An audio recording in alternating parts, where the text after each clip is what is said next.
All right, hello everyone, and peace of Christ to all of you. I hope the voice is coming good, and please invite your friends. Supposedly today we will have a debate with me and between me and the Sheikh from Egypt, but looked like this guy he want to debate in Facebook. So we told him, uh, as long as he is making some obstacles, you can do it in Facebook, but still you have to call me in Skype. Be whatever you want to be, you know. This guy he have his followers in Facebook, so he want to be famous there. He want to show them how hero he is. So you can be in Facebook. Let us see what will happen. We will update you about that. Now our topic is about Quran and science, because I keep receiving always comments from Christians, Muslims, etc. about what it's called science in the Quran. Now I did make my first two books is refuting almost maybe 100% of the science claim is exist at that time when I made the book. But I noticed lately there is Muslims, they come with a new claims. But anyway, if one claim is a lie, the rest of them is a lie too, because how you can trust a liar to tell you tomorrow a true story. A truthful person, he will tell a truthful story. It doesn't matter for first time or second time. So if we prove one lie, we prove all of them to be a lie.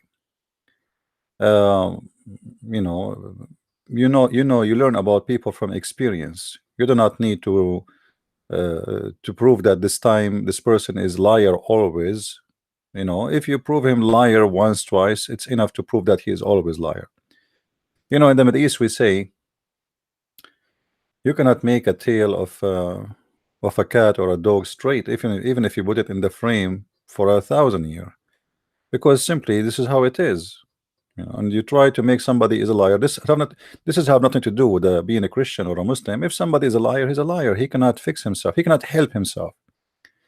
Now God changed people, right? Which means you can be a liar one day and you repent. But in the case when you lie in the name of God, and you lie and you are lying, but because this is your religion teaching you can lie, this is a different story, which means there's no hope for this person to be fixed, because this is his religion. It's approving him to lie. So Muslims are allowed to lie, and this is what people they are not aware of. They think if somebody he have a long beard, that's mean he is a religious man and he will not lie. I debated this guy, his name Sheikh Ruhi, just 2 weeks ago, and he himself, and you can go, actually I don't know if any of you make a cut of that part, but look like nobody, where he said, I asked him about his prophet taking an oath on in the book of the Jews, the Torah. He said yes, the prophet, he took oath on the book, but he don't mean it. He don't mean it. So a Muslim, he will take an oath. If his prophet is willing to take an oath by the name of his God, saying I believe in thee and the one who sent thee, and then the Muslim, they confirm to us that their prophet, yes, he is taking an oath, but he don't mean it, which means he's a liar. He's a fraud.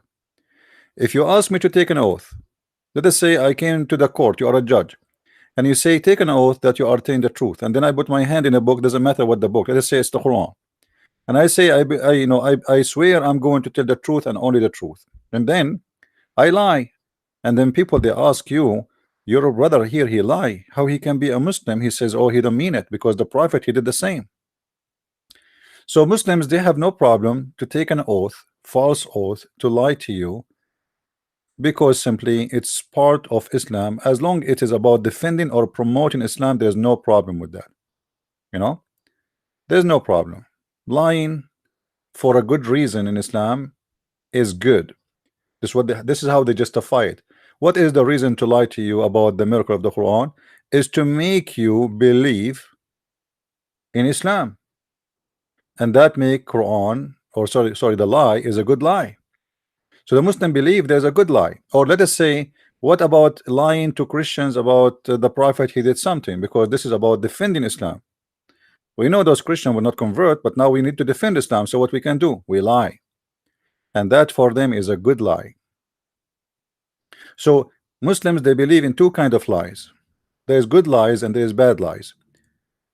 And one of the good lies too, Muhammad, he said you can lie in 3 cases: to your family, to your friends, and to your enemy. And for God's sake, who is left? If I lie to my family, my wife, and look how the Muslim, they try to make it something silly. They say, okay, what if your wife, she asks you if she is pretty and she is not? What you will say? You are ugly? You see the excuse, how silly it is. This is not about ugly and beauty. This is about a lie. If your wife is not beautiful for you, why you marry her? Why you put yourself in a situation, you see a woman, she is ugly, but you marry her? Is that because she is rich, like what Muhammad he did for Khadija? So she was asking him, are you beautiful? Am I beautiful? He say yes, but in fact you don't like old ones. Lying is a line, and the Bible say clearly that the father of all lies is the devil. Now we can do lie, and we are not perfect, and we are not prophets, and we are etc. But if a person try in a Muslim, they try to present to us Muhammad is the best of mankind, and their God is God. So you know, okay, the best of mankind he lie, and the God of the best of mankind he lie. So who is left? I mean, why I want to feel guilty about myself being a liar if the God of Islam himself is a liar? So let us not to waste time and go right away to the miracles. Please, guys, invite your friends. We have only few people here yet. Invite your friends, let them join us. And let us go straight to the topic. In the front of us here, there's a Muslim website. It's called the Religion of Islam. The Earth Atmosphere, a miracle in the Quran. The Quran and a human embryonic development, a miracle in the Quran. The Quran on mountains, the miracle of the Quran. The Quran and the origin of the universe, miracle of the Quran. The Quran and Canberm, I'm not sure what is that. A miracle of the Quran. Quran on seas and rivers. Okay. Quran in deep sea and in internal waves. Quran on a cloud. Scientist comment on the specific scientific miracles of the Holy Quran. Miracle of the iron. Miracle of the expanding universe. The victory of the Roman and the lowest point of the earth. Quran on spider webs, part 1 and part 2. Okay. Quran and spider webs, part 2 of part 2. Are we done? That's all. I'm so disappointed because there is a bigger list. Maybe I need to go to different website. But let us see. You know, who is the Muslim want to choose for me a miracle of those to speak about it? And my job is to get it busted. Who is a Muslim here in the text with us, or he want to call me in Skype, and he can choose actually not even one in the list. He can come with anyone he knows. Who is a Muslim want to give me a call, and he want to show me a miracle?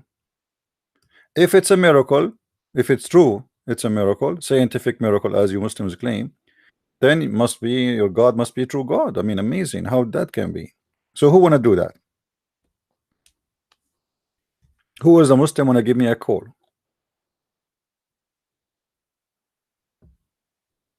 Anyone?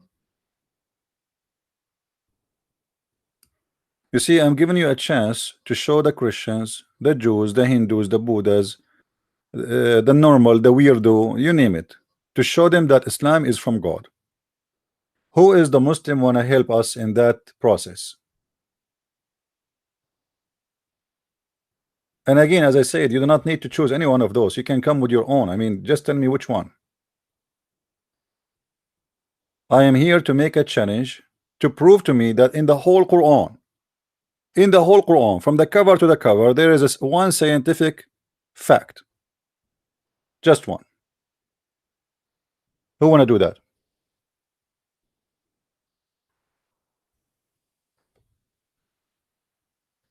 Who want to do that? Don't tell me you Muslims are not ready. So all those articles is done for who?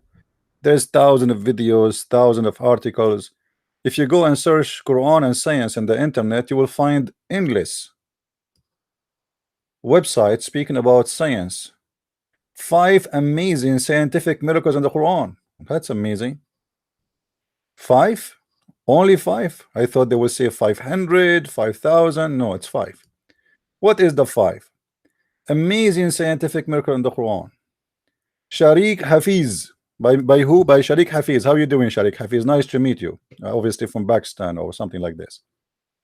At the time it was revealed that the Quran described the fantastic, marvelous picture of the genetic solar bodies, endless oceans, individual cells, and many other wonders that exist in the God's domain.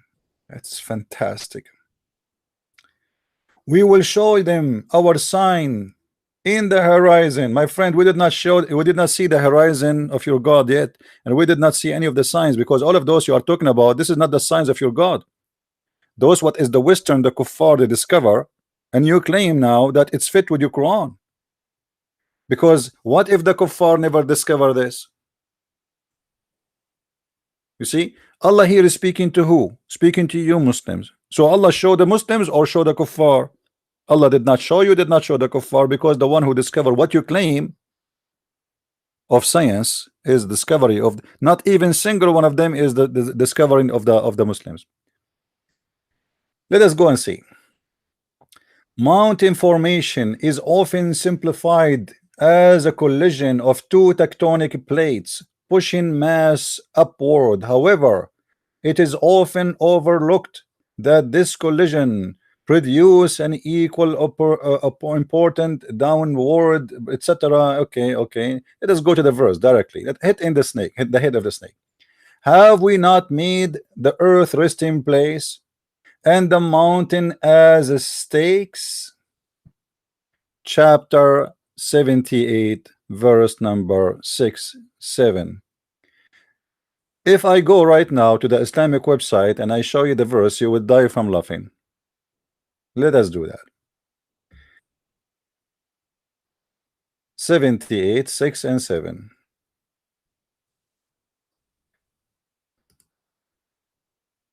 All right.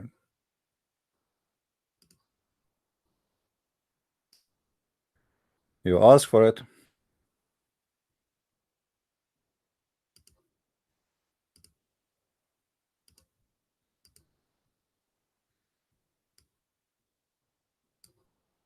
This is the Muslim translation, all versions of translation, not my translation. I have nothing to do with it. Bigtal, Sahih, Muslim, Intel, whatever. Let's put the rest. Hold on, because the rest is even more funny.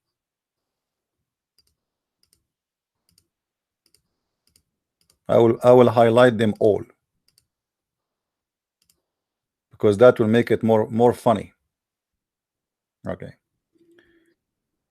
Have we not made the earth as a wide expanses? I want to see where in the whole verse it says wide and expanses. All right. Haven't we not spread the earth like bed? This is close to the truth. The earth is a flat. This is what he's saying.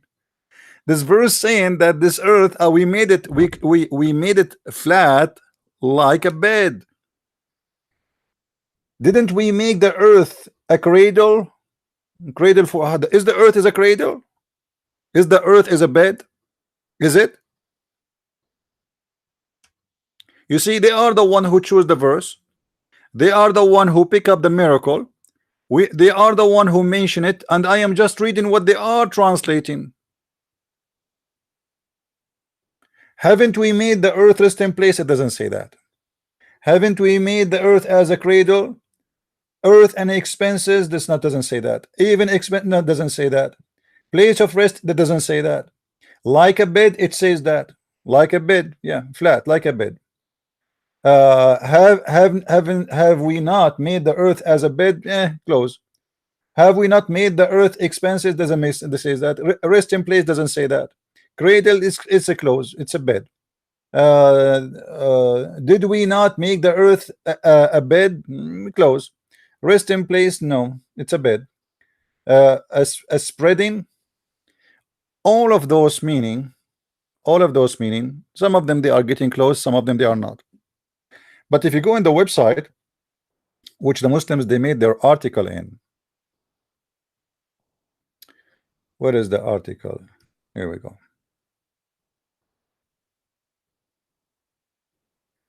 Have we not made the earth resting place? You see how they lie right away in the translation. Nowhere it says the word resting, and nowhere it says the word place. Or what the verse in the Quran saying, have we not made the earth as a flat bed? And in order to prove that this is what it means, I'm going to go and see what the Muslim scholars says about this verse. Whatever they say, we will take it. As simple as that, you know. If they say it is, you know, something else, then it's something else. That's mean I'm wrong. Okay. So chapter again 78, verse number 6. We go to the book of Tafsir. And remember, the one is going to show us now the meaning of this is the scholars of Islam. This is not a Christian Prince. We go first to Tafsir al-Jalalain. Tafsir al-Jalalain is considered as a new tafsir, if you compare it to other tafsir, right? Here we go. Haven't we made the earth a cradle, a bed like a cradle? Okay, this is Tafsir al-Jalalain. Supposedly this is tafsir, by the way, but this guy, he said nothing. He just repeated the verse. I mean, this is weird. I mean, where is the tafsir? Tafsir mean interpretation. He just repeated the word because there's nothing there to say. Read this one. Allah, then he mentioned the blessing bestowed upon them, saying, have we not made earth expenses and a place to sleep? You see between two brackets, this is what the translator he added. You see it? In the scholar words, there's no expenses and those crazy stuff. We made it as a place to sleep. Place to sleep. How you sleep? The word used in the Arabic is mahad. This is why we see many of them they saying cradle, cradle, cradle. So what the cradle is about? It's a bed, and the bed is a flat. You know, we are not even the ostrich have a flat nest. All creatures, they don't sleep over a bowl unless you are a bird who sleep, I mean, on the branch of a tree. So what the Quran is saying here from the beginning, that the earth is a flat. Now to confirm that this is what the Quran saying, we will go to different verse in the Quran and see a little bit more of confirmation.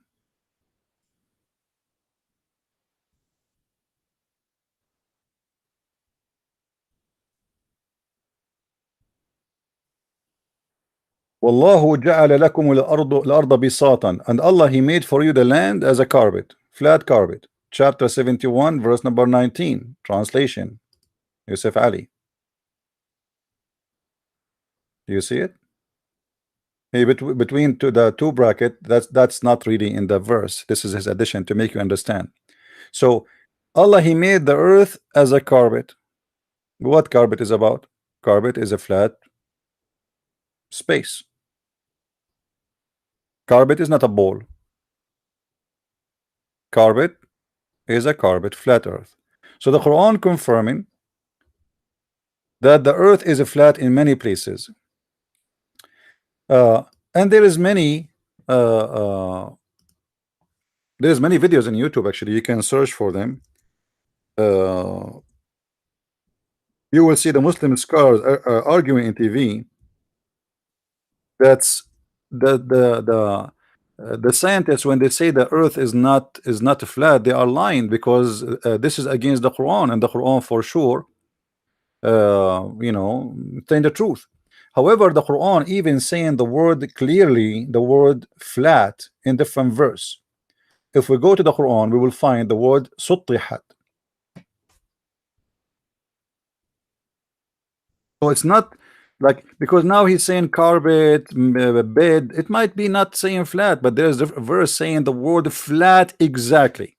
Suttihat is a roof which is a flat. This is what the word سطح mean. وإلى الأرض كيف سطحت, chapter 88 verse number 20. Translation. You see here he said spread out. It doesn't say that. It's a lie. It's a lie. What spread out? سطحت is a flat. Change the translator. Shakir.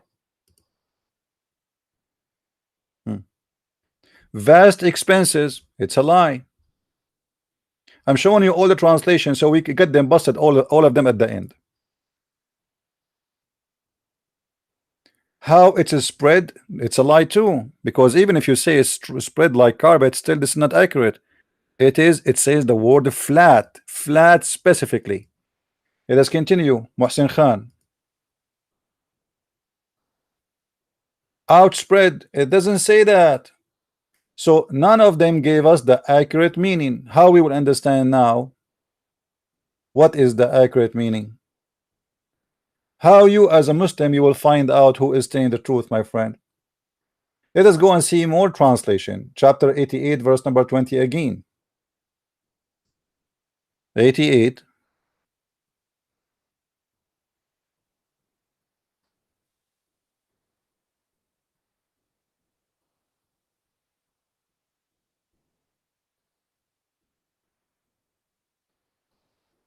Where is the site?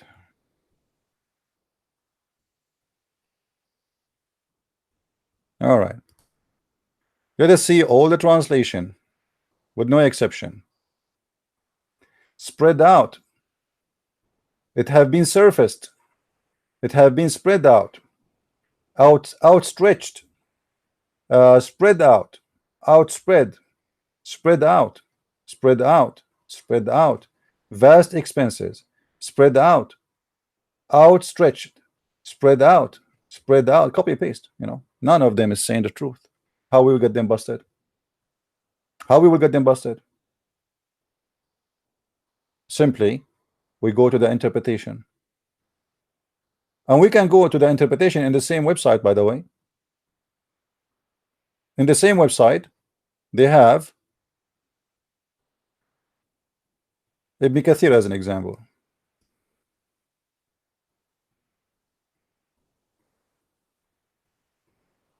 Go to chapter 88.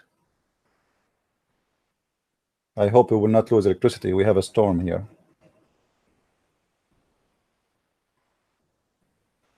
I guess you guys, you can hear the rain, no? Yeah, don't tell me the Quran in chapter 13 verse number 13 says that the thunder is an angel. Yeah, right. And when they ask what is the fire we see, which is a thunderbolt, he said this is the fire belt of the angel who beat the cloud with it. True story. Science. All right, here we go. So from 88:17 to 26, Ibn Kathir. All right.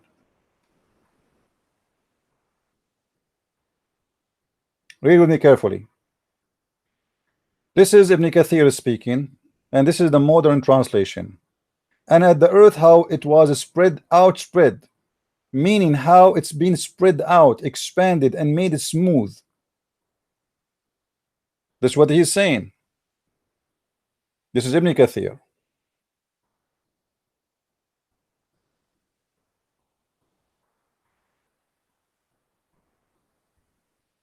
And this is not what Ibn Kathir is saying in Arabic.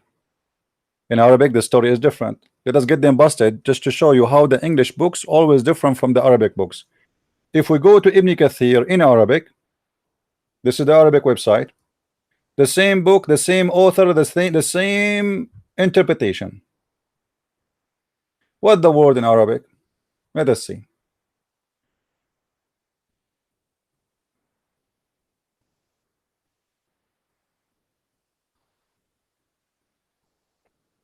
Let us start first with Al-Qurtubi,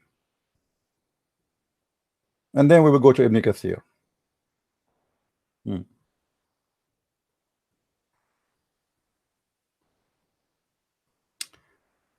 سطحت. Where is the interpretation of سطحت?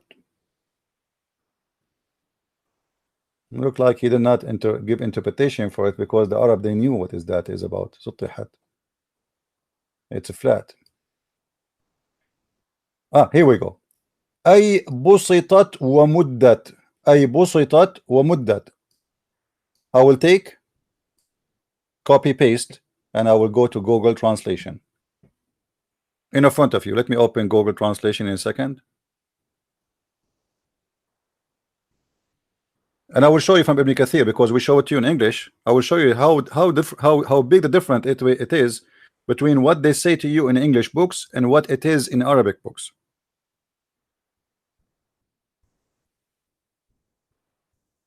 We open Google Translate, right? This is the word as we showed you. We copied it from the Muslim website. Again, I will do it in the front of your eyes. Let us open the screen. Here we go.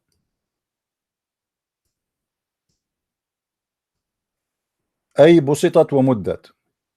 Go into Google. Then we will copy actually the word as it is from the Quran. Simplified and extended, not correct. Let us do this. Let us copy the word from the Quran as it is. سطحت.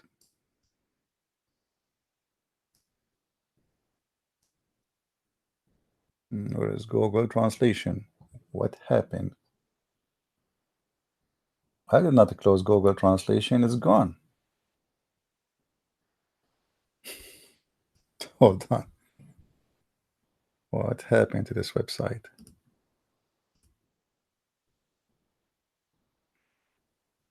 Tafsir. Let us open it again.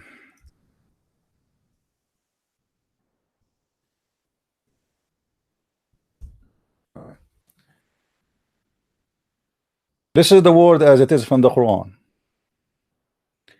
Here in Google Translation, it's coming as level, but this is not enough to prove anything yet. We need to give you more confirmation about the meaning. Let us go and see in English a little bit, and we will go back to Ibn Kathir.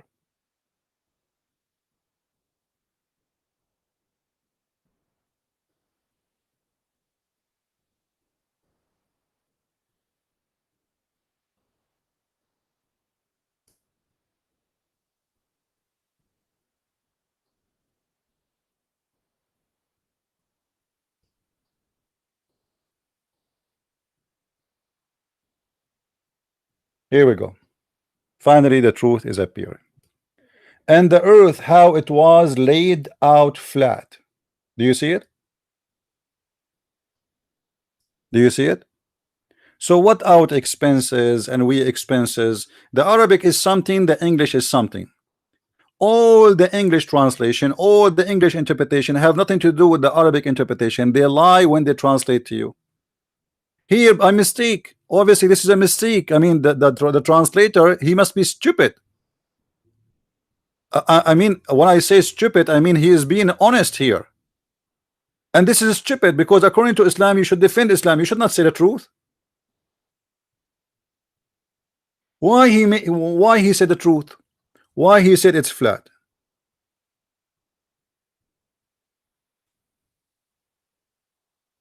Why? This should not happen. This is a mistake. Here we go. Now we got the Quran busted. Let us change the interpretation. Ibn Abbas. And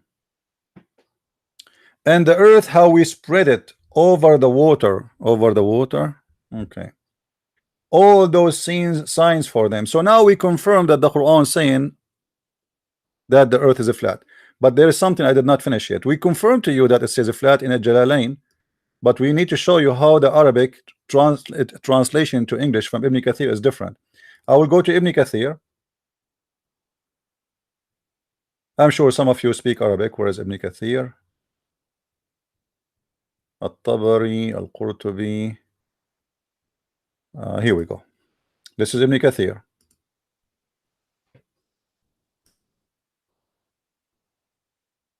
All right.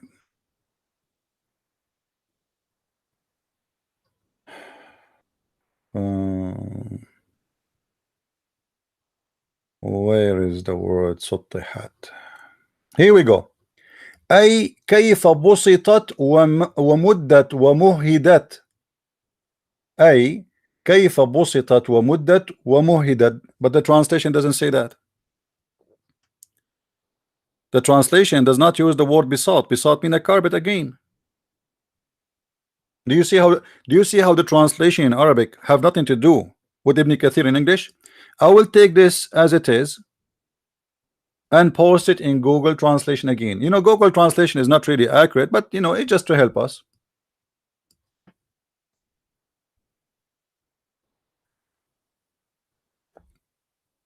How simplified, you see the word here busitat, the Google coming showing it's busitat because it can come in Arabic as the word basit, which means simple. So this is the wrong translation of Google.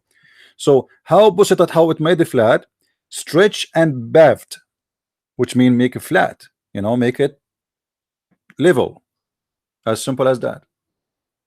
So the Arabic Ibn Kathir have nothing to do with the English of Ibn Kathir. And then you ask yourself why? For a very simple reason, because they don't want to expose their religion. The translator, he translated now, not in the time of Ibn Kathir. So he will not like to say the truth. This guy here trying to be more honest, his name is Firas Hamza, whatever his name. So he said, and the earth how it was laid flat. If you see all the interpretation, they confirm that this is about a flat earth. Now we go back to the verse which is mentioned in the miracle. Somebody is saying why people they are not giving a like to the video. Why they want to give a like? There's nothing here to like. Don't give a like. Give it dislike, please. Chapter 78, verse number 6 and 7. So we go back to Ibn Kathir to see what this is 78 is about. Remember, I'm using the same liar translation just to get it busted.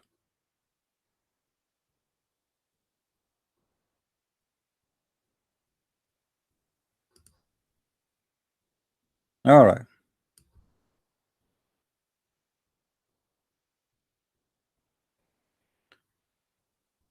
Read with me carefully. This is the same liar who made the false translation for the verse before it. Have we not made the earth as bed? You see the word bed? In the article, the word bed is gone. There's no bed. If you go back here to the miracle claim, there's no bed. Where is the bed? It says, if you read with me, have we not made the earth as a resting place? You see, there is difference between resting place and bed, because resting place for who? When you say the word bed, especially the mahad, you see the word mahad is mentioned in the Quran in different place. The mahad is a bed for a human being,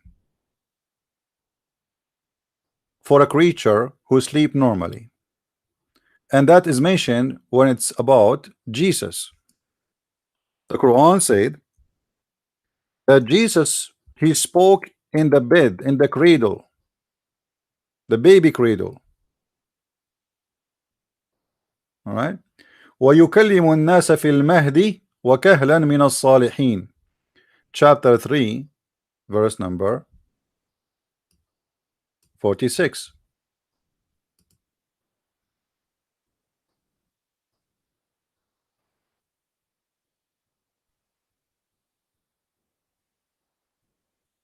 Here the guy he translated the childhood, but this is not true. The childhood have nothing to do with this. He spoke in the cradle. The word there is a cradle. Let us a different translation. Do you see it? Do you see how just a change in the translator, how the word change? What childhood? Every child is speaking the childhood. Child is a child. When we say child, he can be 13 years old. There's a huge difference between a baby speaking in the cradle and saying in the childhood. That's why if you take your knowledge from translators, they fool you. Until now, I could not find one honest Islamic translation. So This is what the mahad is. The same word is speaking about how the earth level is. It's a mahad. It's a cradle. It is a bed. Now we continue. And then in the article they say in verse number 7, what the verse number 7 saying? Let us see. We go to the tafsir. وَالْجِبَالَ أَوْتَادًا. Okay.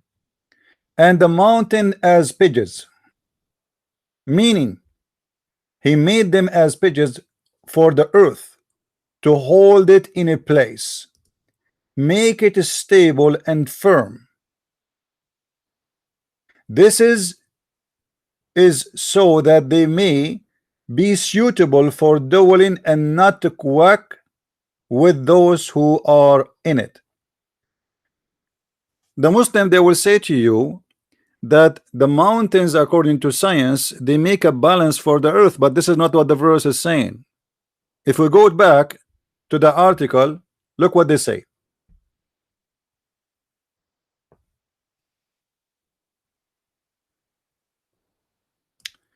The mountains are even described as being set firm and as a stabilizer. Once again, modern science has led us to believe that mountains' root structure help keep tectonic plates from firm and less shakeable. My friend, less shakeable does not mean it does not move. The Quran says it is a firm. It does not move. So it will not move on them. The earth is moving non-stop under our feet. As an example, if you go to Japan, they have a lot of mountains. Japan actually is the capital of the mountains. But yet they have an amazing number of earthquake every day, sometimes 7,000-8,000 earthquake. Some of them you feel them, some of them you don't feel them. So having a mountain in your area does not mean that the earth is not moving on you. And look how they try to fool you, saying, oh, the mountains are made to stabilize. That's false. The mountains is a sign of unstabilized area. As an example, if you go right now to Hawaii, you will see that the volcanoes are mountains. Is that a stable place? Is it Hawaii is not moving? What this have to do with this? Is absolutely false. And the Quran, when he used the word pidges, which is nails, speaking of, you know, when I say I made the mountains as a nail, what does that mean? It's mean the mountain is placed on the ground and then I dig it in. It's not coming from inside. If you go to different verse in the Quran,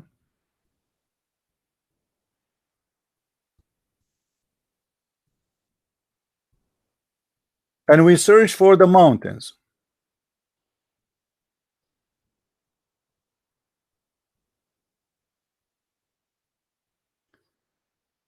let me show you how we got them busted as usual.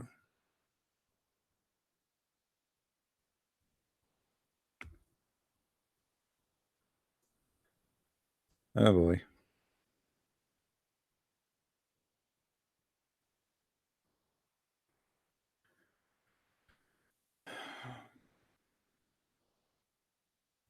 In different verse, the Quran says, chapter 27, verse number 88, you think that the mountains are fixed, but the fact the mountain is moving like a cloud. Translation.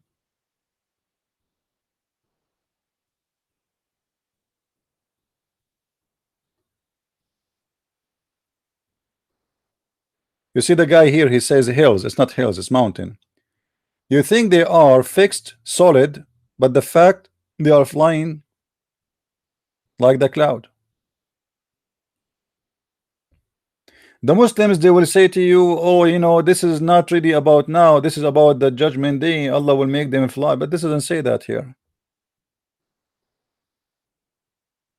What judgment day? Let us continue.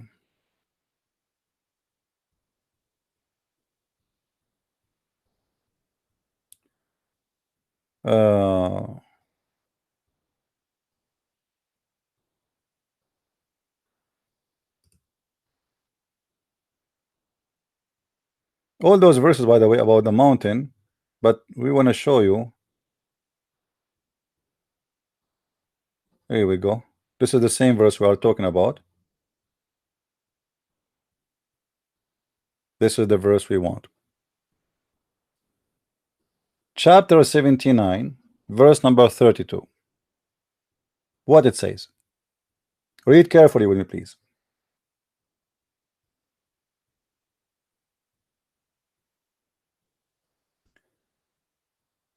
Here they translate, he had it firmly fixed. That's not true. Arsaha, it is about he placed it there. He placed it in the top. He placed the mountains in the top of something. Let us go and check that with the different translation. Here, let us go to Shakir.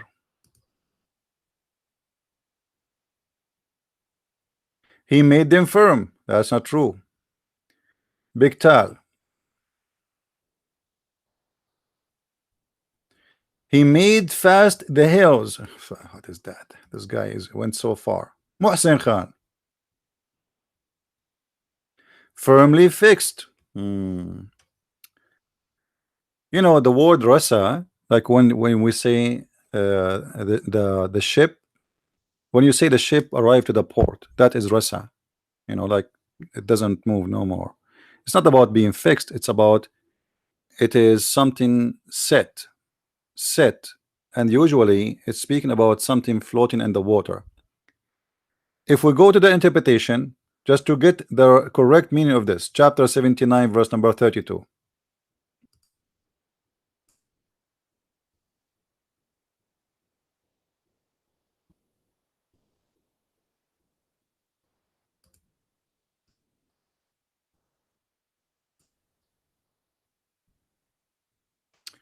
Read carefully, please. And he has set firm the mountain on the face of the earth so that it stays still. Now we got the meaning. He did what? You see the word set? This is what I'm talking about, the word arsaha. Arsaha, it's your set. You lever yourself in something. Set. So Allah, he set the mountains. What set mean? He placed the mountain over the face of the earth. Read carefully with me.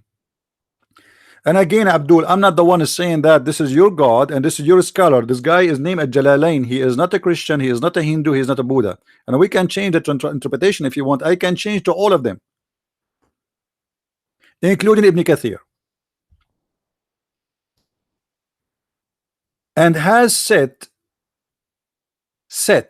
Let us discuss the word set. Is the mountains something set on the face of the earth, or the mountains is coming from down the magma, especially the volcanoes? This is a very scientific mistake, not scientific discovery. According to Allah, he placed the mountains on the earth. And how we prove that? Let us get the Abdul more busted with their lies. Who knows what Islam is about better than the Prophet, peace upon him? Nobody. Nobody. Don't try.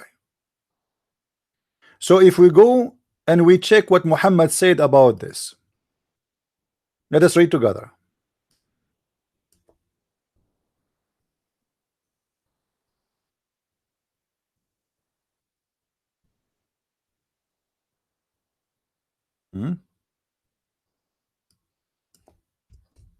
All right.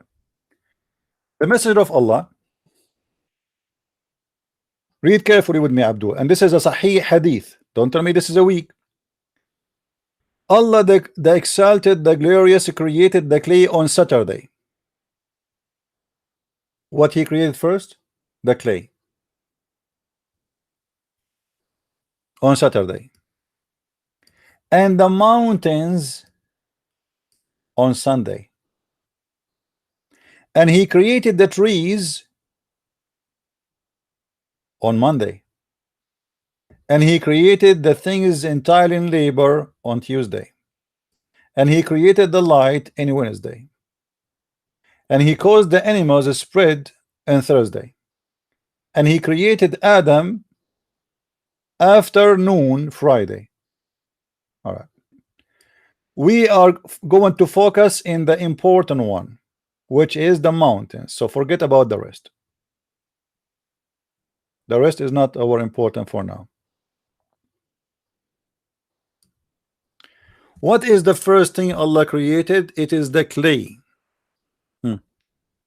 And then what happened for second? He created the mountains.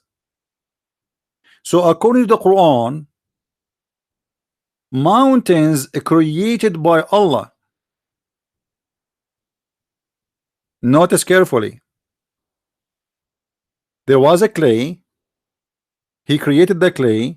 And the second step is the mountains. By the way, there's a contradiction in the Quran. Two verses, chapter 41 and chapter 79. They contradict each other about which one created first. Chapter 79 and chapter 41, they speak about different order of the creation. We can talk about that later. So now he created the mountains on Sunday. Do science speak that the mountains are created in a day? It's called Sunday.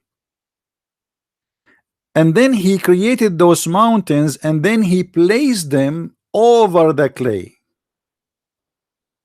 Do you see it? I'm not the one saying that. Muslim, this is your prophet. All the mountains in the world are created in a day. It's called Sunday. Muslims, are you watching? Are you going to say to me your prophet, he's an idiot, he do not know what he's talking about, he's a liar? Are you going to say to me that the prophet Muhammad, he is paid by me? Are you going to say Muhammad ibn Abdullah is a Christian prince? Your prophet, he claimed that all mountains in the world they created in one day. It's called Sunday. And obviously this is very scientific. Now we go back to the Quran. We are not done yet.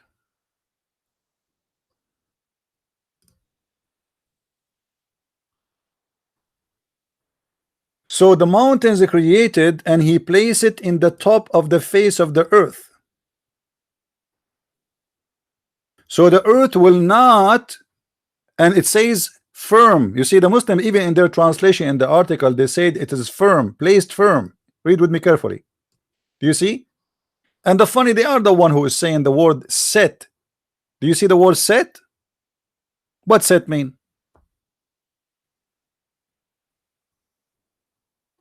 Set, it's mean you place something in the top of something. Do we agree? Even in their translation, you see that the fool who made this article, he is really dumb.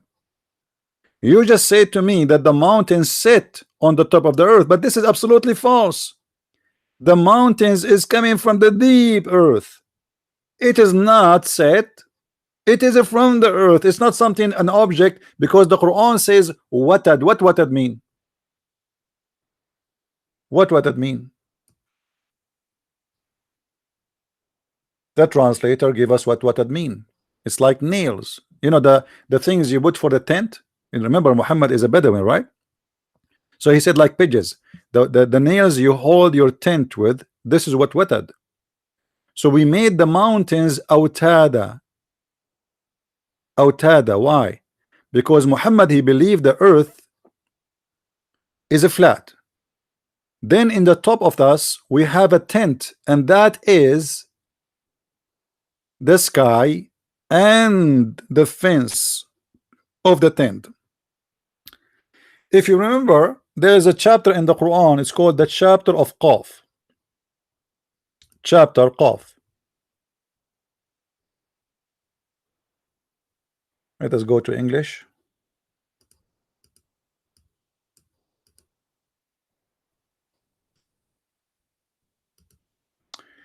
In the chapter of Qaf, the Quran explained to us an amazing scientific discovery, and I am not sure why the Muslims do not speak about it that much.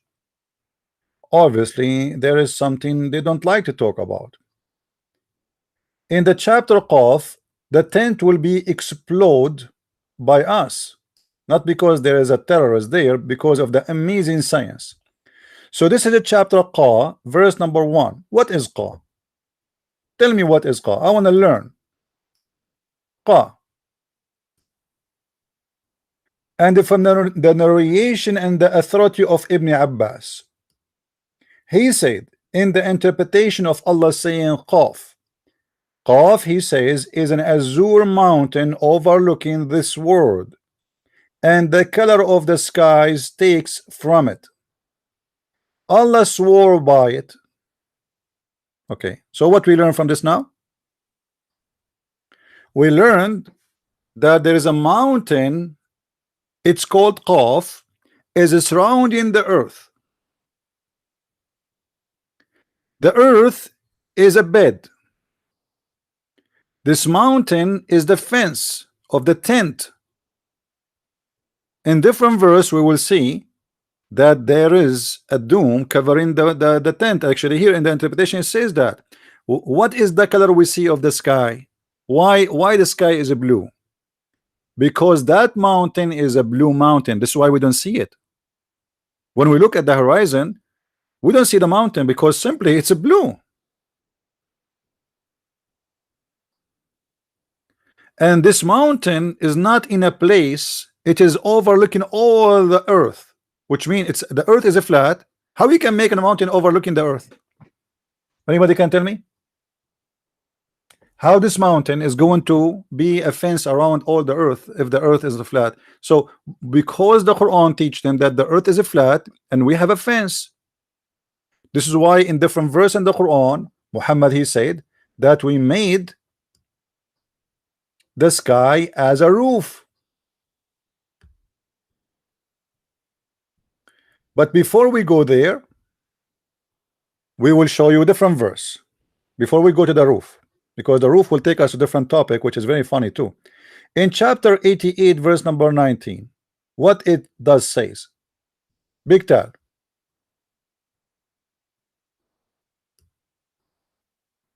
Do you see it? And the hills, how they are set up. It's a setup. Allah, he placed the mountains as a set up in the top. Do you see it? Again, the Quran confirming the same mistake again and again. If we go to the interpretation for this verse, chapter 88 verse number 19, let us do it.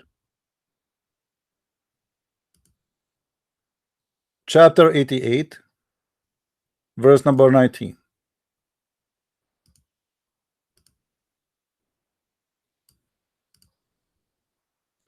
And the mountains, how they were set, the mountain set. Do you see how the Quran explained the mountains? It is something set in the top of something, and this is absolutely false. I think the word set is very simple to understand, isn't it? I set on something, which means I am in the top of that thing. I am not that thing, I am in the top of it. As simple as that. So the mountains are not part of the earth as the Quran speaking of. It is something set on the top of the earth. Let us change the interpretation. Maybe the interpretation here is wrong. I mean, maybe this guy's an idiot. Let us look for different idiot. Tafsir Ibn Abbas, the cousin of the Prophet. And the hills were are set up on earth and moved. So he confirmed that the mountains are set in the top of something. Let us go to Ibn Kathir. Maybe Ibn Kathir, he is a better idiot. You never know. I mean, we have to give them all the opportunity to defend themselves. Chapter 88 verse number 19, Ibn Kathir. Let us open different page for Ibn Kathir, so we keep this one open.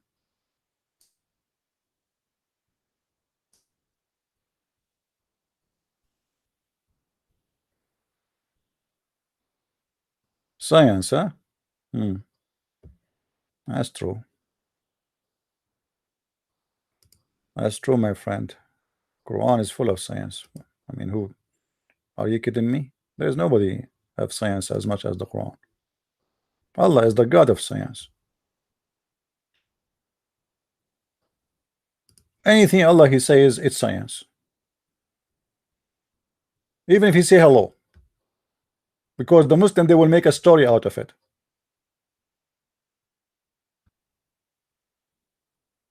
All right.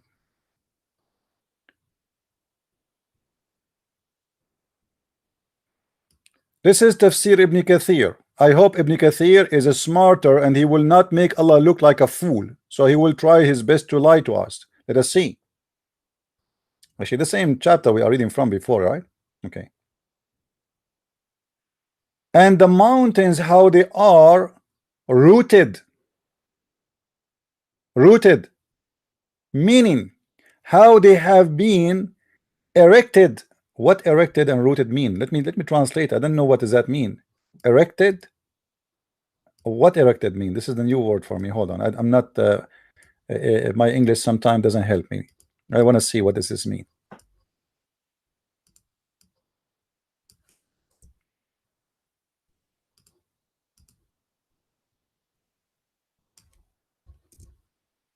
Ah, that's good. That's good. That's a close to the meaning. So the mountains are stood in the top of the ground. You see it? So Allah, He rooted them down. Yes, you know, He put them, because the Quran says as a pigeons, as a nails. So this is how He pushed them down, and still they are standing in the top of the earth, but they are not part of the earth. For indeed they are firmly affixed, so that the earth does not sway with its dwellers. And He made them with the benefit of minerals they contain. وَالْأَرْضُ كَيْفَ سُطِّحَتْ. Here we continue.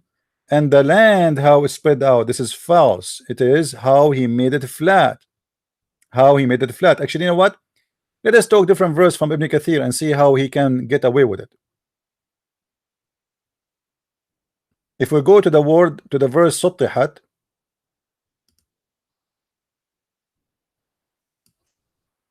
what Ibn Kathir will say about it. Let us see how far the lie will go. Chapter 88, verse number 20.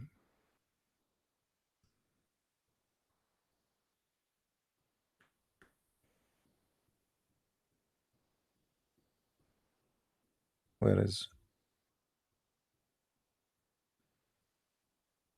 Here we go. He said that was spread. The translation. We proved that already. Actually, we showed you in Arabic that the translation is different from the English one.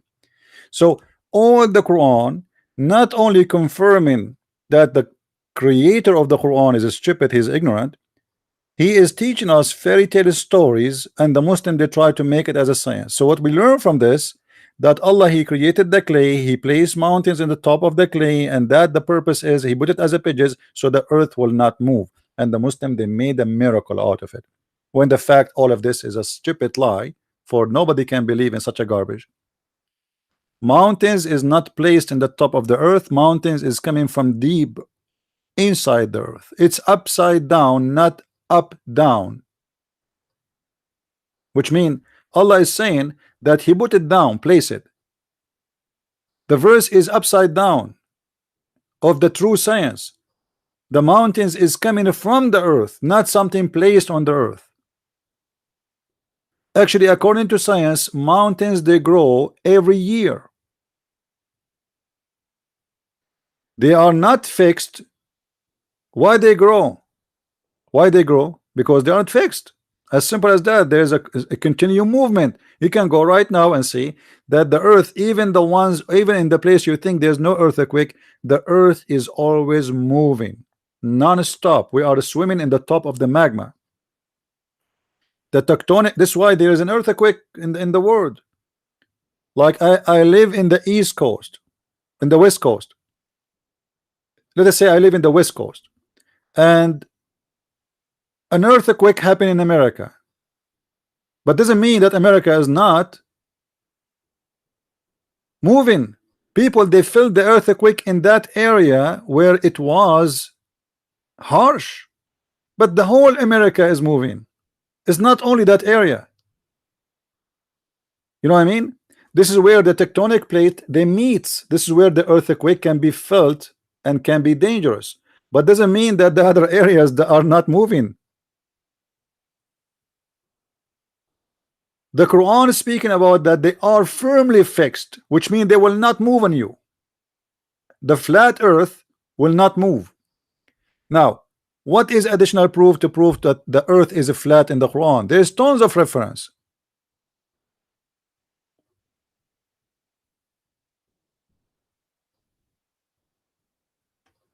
And I am surprised that not even one Muslim he called me until now to prove me wrong. Like, what about you give me something maybe I'm not aware of?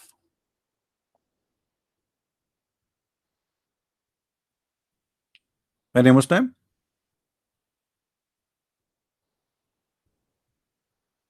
In different verse, the same chapter, chapter Qaf. You see, we are here just to confirm more about those mountains, how they are placed in the flat earth. If you go in Qaf 7, the same chapter, read carefully with me.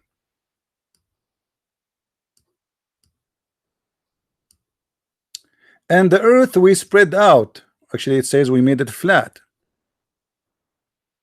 In Arabic, it says وَمَدَدْنَاهَا. Yes, it's spread out, but it's in the way of making things flat. You see, do you know when your mother she make a dough in the kitchen, like she's making pizza? This is what this is about. You know, it's about something you push in it and will make it flat. It's like the dough. You know, when you make a bread over the water, and have flung firm hills, firm mountains, so it does not sway therein on earth. All right.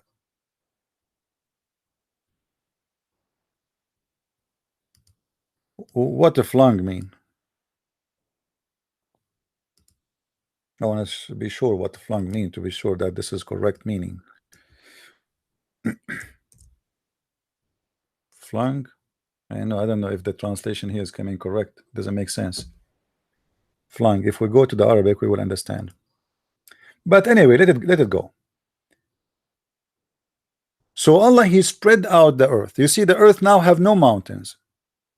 And then what he did, then he put the mountains in the top of the earth, so the earth will not move, because the earth is a carpet, as it's mentioned in different verses, going to fly. If we change the translation, let us see. I mean that the interpretation. The heaven, how we spread it out, and how we have rolled it across the face of the water. Actually, here, not the heaven, this is the earth. This guy, he made a mistake when he put the word heaven. He meant to say the earth.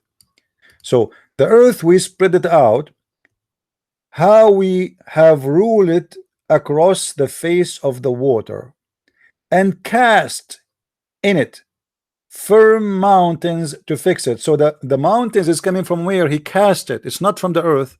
We cast. So we throw mountains in the top of the earth. And this is totally stupid to believe that God he placed mountains in the top of something so that thing will not move.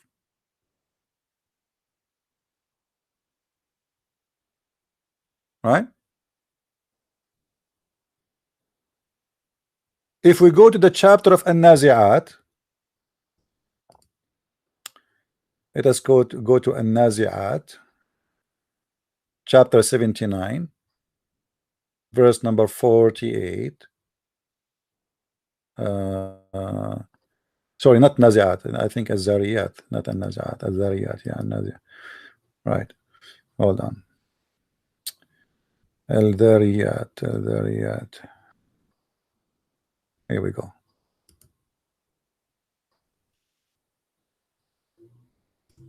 Because the other one doesn't even have 48.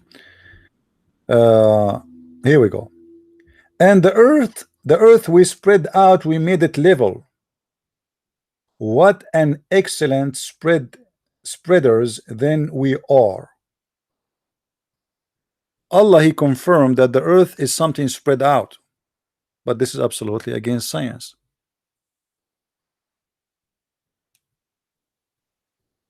We made it what? We spread it out totally. The whole earth is spread out. It's a flat thing. Change the interpretation.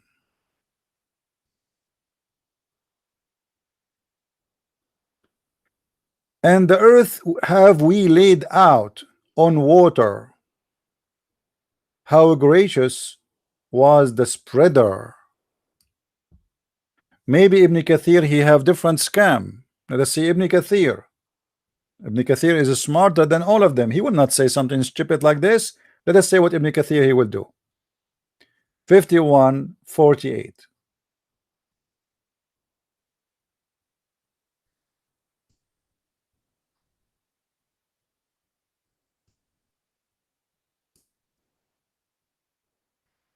Hold on. 48.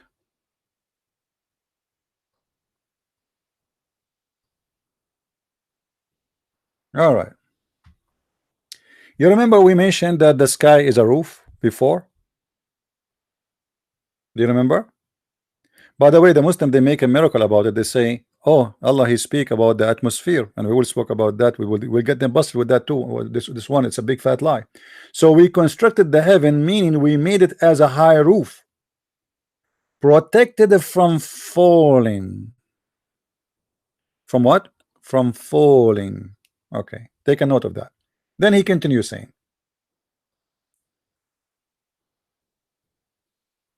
verily we are able to extend vastness of space, therefore means we made it vast and we brought it as a roof, its roof higher without pillars to support it, and thus it's hanging independently.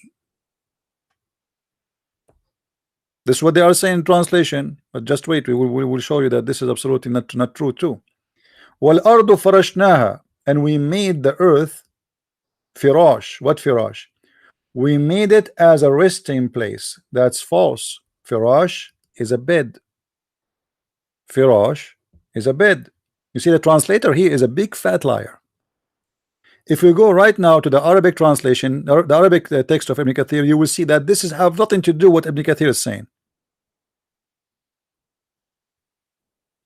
And we can do that right away.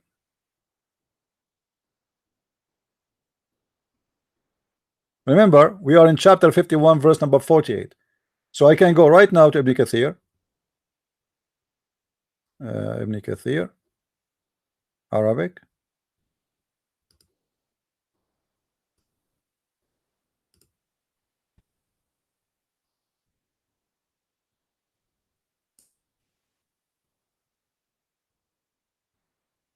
This is why I say don't ever take your knowledge from Islamic translation.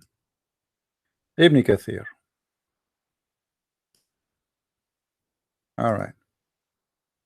Let us see what Ibn Kathir says in Arabic.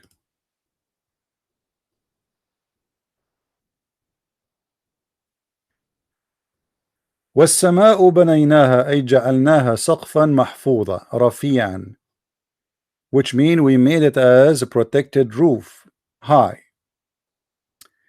And Ibn Abbas and Mujahid and Qutada and Al-Thawri and غير واحد. Look. Where is the names in the English book? All those books. Read carefully with me. قاله ابن عباس ومجاهد وقتادة والثوري وغير واحد. Where we can find those names in the English translation? Where we can find and Mujahid said and Ibn Abbas said? We cannot find it. Do you see it anywhere?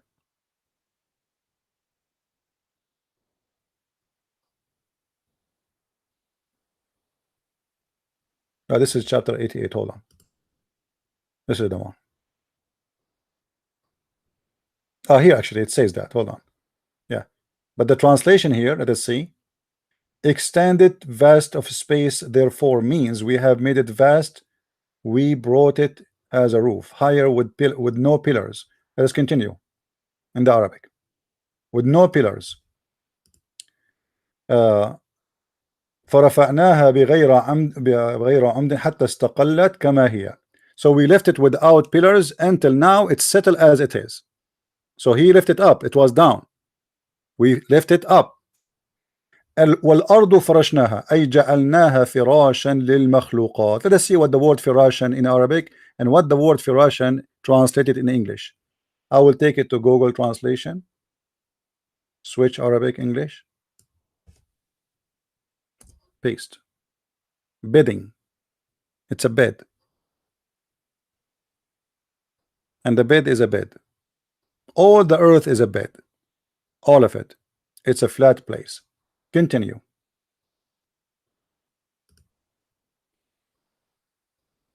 وَجَعَلْنَاهَا مَهْدًا لِأَهْلِهَا. Again, he is repeating the word cradle to its people.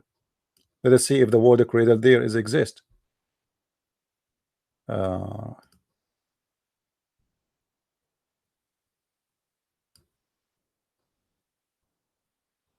We made it resting place for its people. Not really. It doesn't say resting. It says a bed again. How excellent spreader, etc. And now he says here, and we have created from everything male and females in pairs. And now for sure this is a mistake, because mule is mentioned in the Quran that it's created by Allah, and a mule is a male and there's no female mule. And there's many creatures, they are not male and female, and there's some creatures they are male and the female at the same time. But the Quran confirmed that Allah, he made from everything living thing, every living thing, there's male and female, which is a scientific error. Now if we continue with Ibn Kathir,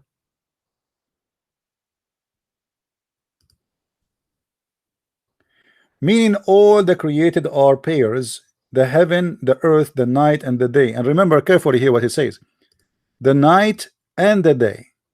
The Quran confirm that the night and the day are created, and this is a mistake, because you cannot create the night. The sun and the moon, the land and the sea, the light and the darkness. Would you just say the night and the day? It's not enough, right? Misery and happiness, paradise and fire, in addition to the animals and plants, the statement of Allah the Exalted. So do you remember? All right. So here we have tons of verses speaking about the earth is flat. And there is something very funny actually. The Muslims, they claim that the earth is like a ball. If you search now in the internet, let me search in the front of you. Hold on. Because we have something will like this is will be the shot in the head. Quran, earth like a ball. All right.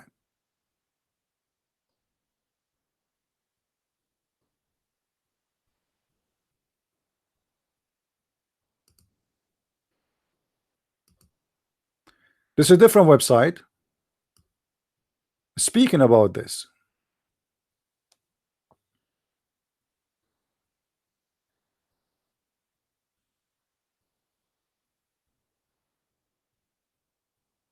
All of this is an article about the earth is like a ball, but let us see if this is true or not. وَالْأَرْضُ مَدَدْنَاهَا.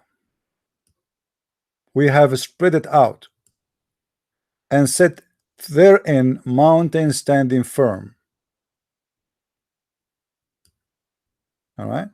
Okay. The word satah. Look look. This is the article, huh? Madda in Arabic means spread out. However, it was mistranslated to flat. It was mistranslated to flat. And look how they beat themselves by themselves. The flat in Arabic is musattah. Do you see it, guys? Musattah. Do you see it? Musattah. We just showed you the Quran saying the word musattah. And its verb is to make it flat is sataha. Satah. Do you see it? This is their own statement. But this is what the Quran says. The stupid who made this article, he do not know that the Quran says the word satah too. Do you see the stupidity? Take a note. The word sataha or satah is a word mean flat. They are confirming that. And this is in the same article proving to us that the earth is not flat, supposedly. Hold on. We go to the Quran. Chapter 88, verse number 20. Here we go. This is the word satah. They are the one who said to us the word satah mean flat. Do you see the stupidity? Aren't you the one who just said to me, you know, I will go to chapter 88 verse number 20 in this website, because they write it in their own language, like, you know, with the Arabic, with the Latin letters, but in Arabic way. 88:20. Okay, go there. 88:20. All right, read with me carefully. There's maybe one we did not highlight, because usually they write it in their language. Earth spread out. Where is the guy who, like, they make it look and sound in Arabic? It's not here. Strange. Maybe they took it out. Anyway, you see this word sataha. You know what? I'm going to take a snapshot for it, and I will type it for you in English too before we take a snapshot.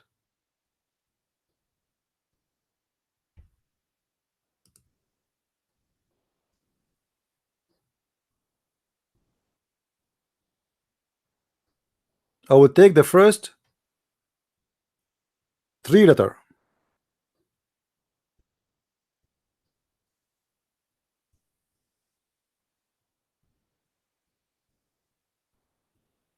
And I will take a snapshot so we can place it next to their article. All right. Now we have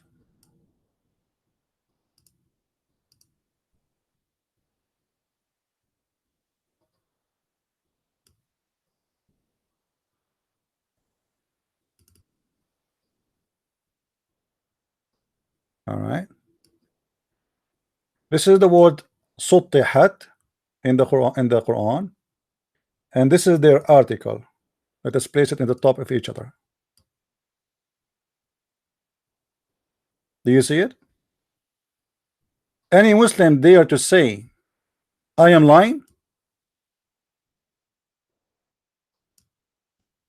They are the one who said that the word satah, it is the word flat. In fact, look how smart the one who wrote the article. He thought now he's defending the Quran. Brother, in fact, the word flat is sataha.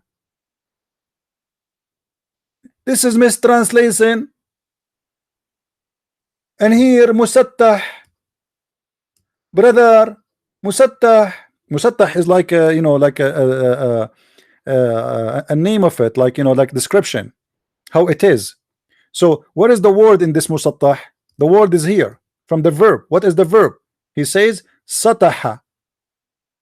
I mean, thank you very much for helping me. Do you see it? This is the word. This is the word in the Quran. And that verse in the Quran saying what? And look at the earth, how it was made musattaha, flat. You just confirmed that. The same article trying to prove to us that the earth is round is the same article getting the Quran busted. You Muslim should give this guy who made this article or this study a prize. In fact, brother, in fact, the word flat is sataha. I assure you that this donkey, he never opened the Quran before, because there's no way somebody he knew the Quran very well, he do not know that the Quran using the same word describing the earth, that it is a flat.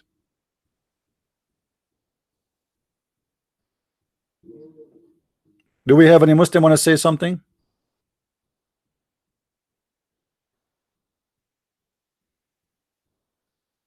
The same article proving the Quran to be miracle is the same article proving the Quran to be false.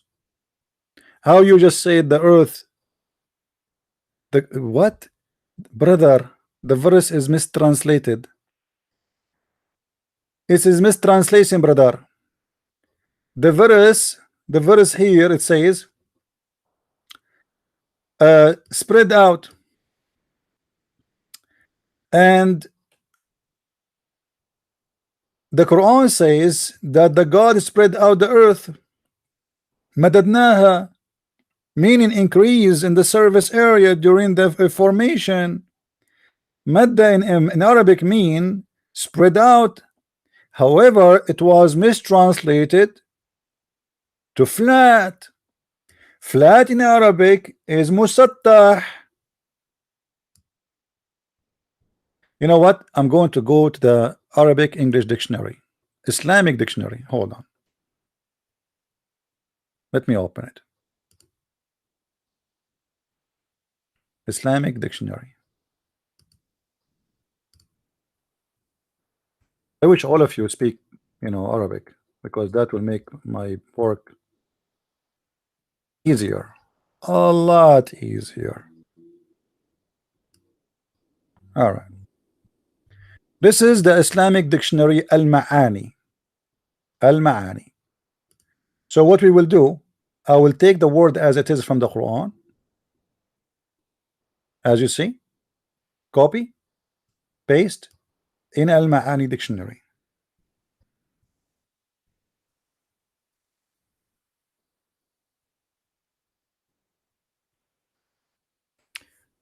He spread it. He spread it out. Quran word. Okay.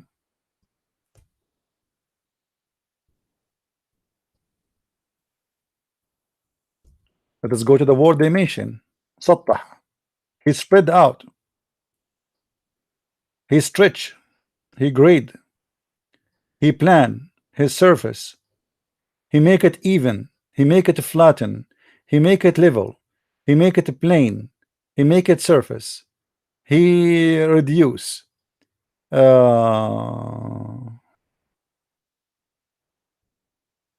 they are giving you all the meaning. But anyway, they themselves, they confirm to us what the word mean in Arabic. Suttihat is a flat level. And we confirm already that from the interpretation too, chapter 88, verse number 20. If you remember.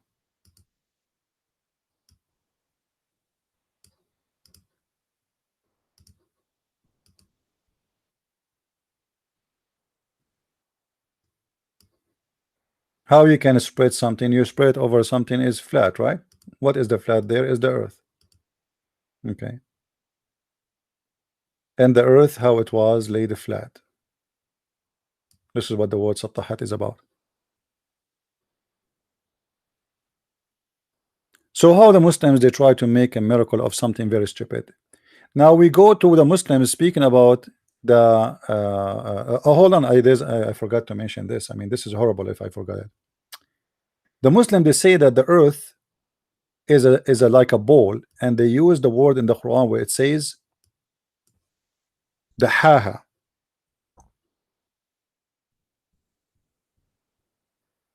We have more reference to prove that the earth is a flat in the Quran. We are not done yet.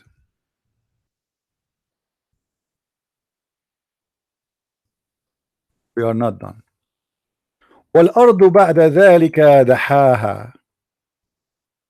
What you would do with this one? What dahaha mean?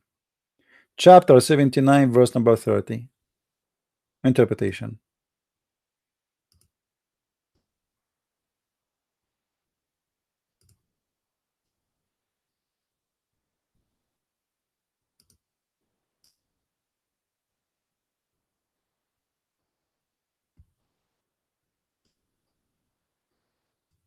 And after that he spread the earth. Even then he spread it on water. By the way, how the water is, I want somebody to tell me how the water is. When somebody say to you, I spread it in the water, isn't the water something flat in surface level? You see, we can put the water in a container. The container can have any shape, correct? But the face of the surface of the water is always flat. Is that correct?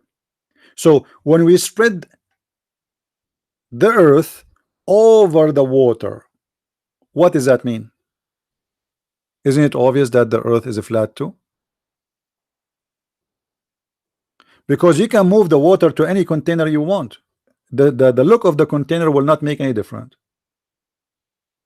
unless this container is like have it doesn't have edges. I mean, it's like a ball or something, you know. But that's mean that everything down is water. If you say that, that's mean there's nothing inside as rocks. There's nothing inside.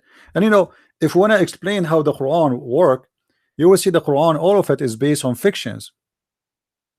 Maybe we will mention this after we finish with this one about how the earth, how it is, because remember the Quran speak about the earth is carried in the top of a whale, and there's a rock, and there is etc., and there's 4,000 spring of water, etc.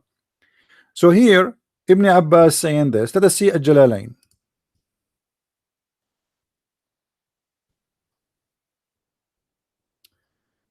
And after that he spread out the earth and he made it flat, for it had been created before the heaven, but without having been spread out. Okay, thank you very much. So Allah, he created the heaven after he created the earth. Take a note. Which one Allah created first? He created the earth first, and then he created the heaven. But how this can be? Because the earth is inside the space. The word heaven is like a religious statement, but it is the sky. And actually the Quran says the word sky too. So the earth is created before the sky. So where the earth was, we are just a little dust inside this this universe. You have to create space first, then you create the thing for it. So if there was no heaven, where the earth was? This is what the Quran is saying. So the earth was created before the heaven was created, and the earth was not level. So Allah, he made it flat. So that what mean he make it livable for you. You can live in it. It was not flat. Allah, he made it flat. So this is from the favor of Allah on us, that he made the earth flat for us. And you see how many verses in the Quran, the same verse in the Quran speaking the earth is flat, the Muslim they made it something else. A stupid Abdul, he posted in I think he learned from Zakir Naik or Didat, that the word dahaha, brother, the word dahaha coming from the word dahya. You eat it. This is a different word. Daha is exactly when somebody make bread. You push something in the table, you have like this piece of wood, the round thing, and you put it in the top of the dough, and you push and you spread out in the same time. This is what the word dahaha mean. This is exactly what the word dahaha mean. If I take now the word dahaha and I take it to the dictionary, the same dictionary we used before,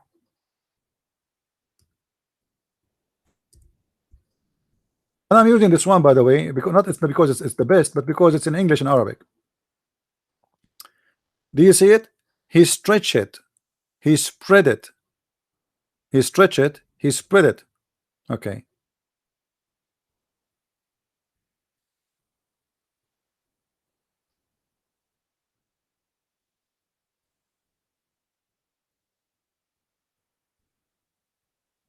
So what he do? He stretch it, but how he stretch it? He stretch it in a flat surface. The ha. If you go to the word in the Arabic, let us see if we can go to the Arabic, because in Arabic, you can get the best meaning.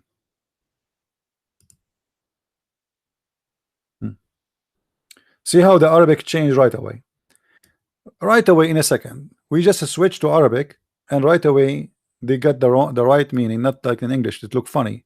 It says spread out. Here is different. دحاها mean بسطها وأوسعها لسكنى أهلها. Chapter An-Nazi'at, verse number 30. Let us copy, paste in Google. And what happened?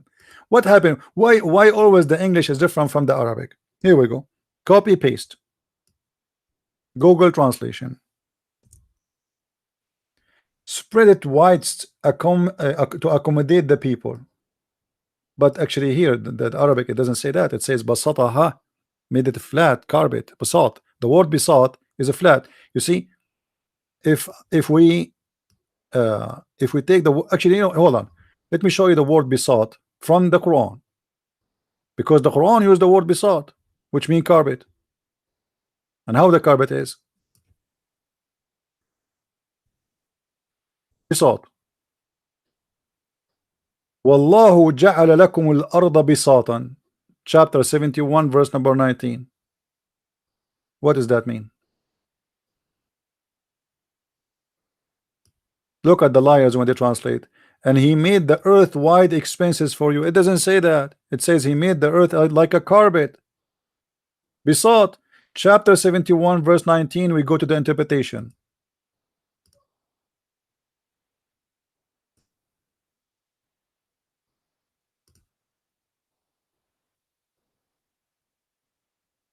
Do you see it? Do you see it? Who is the one saying that? This is Tafsir al-Jalalain. You see it? This is what the word besought mean. So even when you try to use dictionaries, when it's come to the Quran, the Muslims are sensitive. They try to cover up. They don't give you a correct translation. But look here. This is, by the way, this is the website of the King of Jordan. This is official government website. This is not a website made by this guy and that guy. You can click down at contact and you can contact them. This is a government website of Jordan, owned by the king himself. So he made the earth flat. Look how many verses until now we have about the earth is a flat. And yet the Muslims, they try to fool us and say that the earth is like a ball in the Quran. Now, as long we are speaking about this,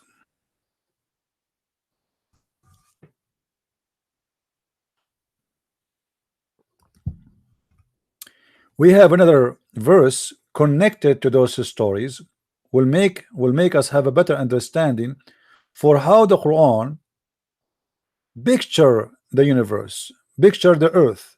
You know, what is the vision of this book? Because we have to put all those images already we saw in the Quran, put them together, try to understand the Quran, and try to understand what Muhammad believe in, how the Quran, how the earth is, how the sky is, how the mountains is, and then we will understand. So we will go to different verse. Let us see. Uh,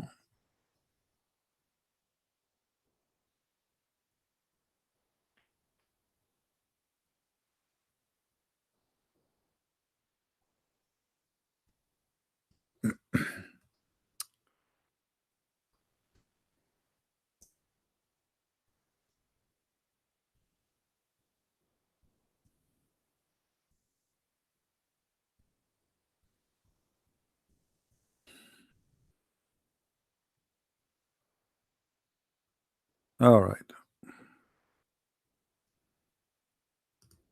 let's go. We need to go to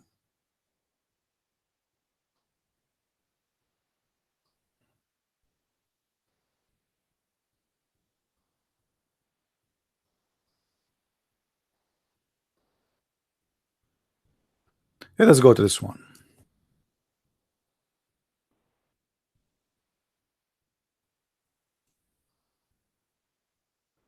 In the Quran, in chapter 68 verse number 1, you will see the Quran says here noon. Noon. Anyone before heard a name in the Bible of noon? Anybody heard of the word noon? No? Check out in the Hebrew language and try to find out what is noon. Noon Noon, in the old and ancient Aramaic, is a word mean whale, whale or a fish, but big, huge, which is a whale. In chapter 68, verse number 1,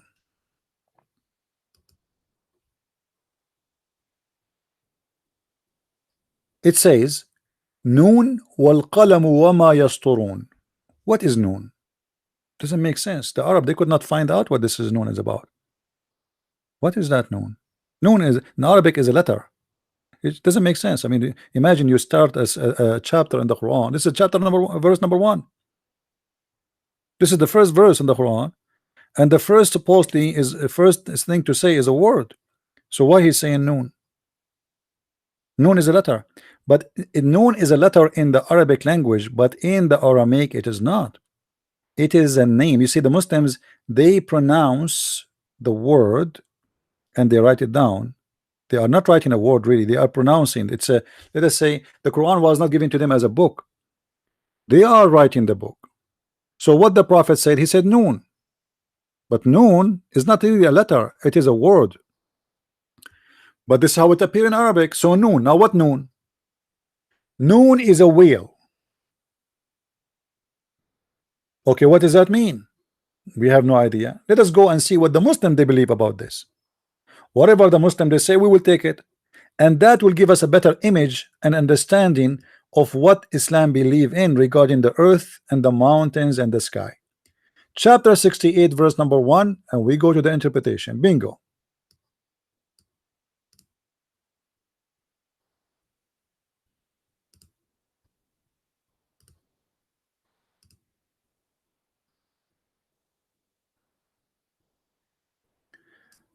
This is a scholar of the Islamic religion. He says Noon is one of the letter of the alphabet of God.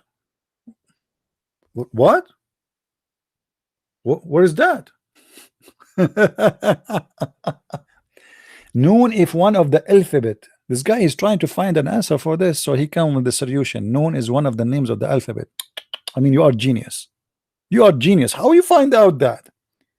If we change the interpretation for the cousin of Muhammad, who is a lot higher scholar than this guy, what you will say? Read carefully.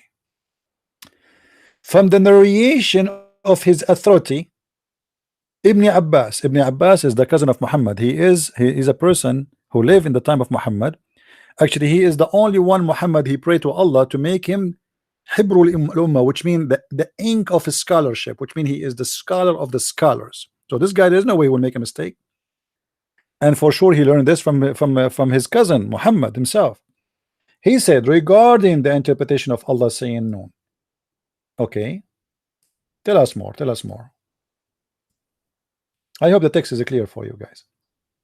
Noon, he says, Allah swear by noon. Allah swear by noon.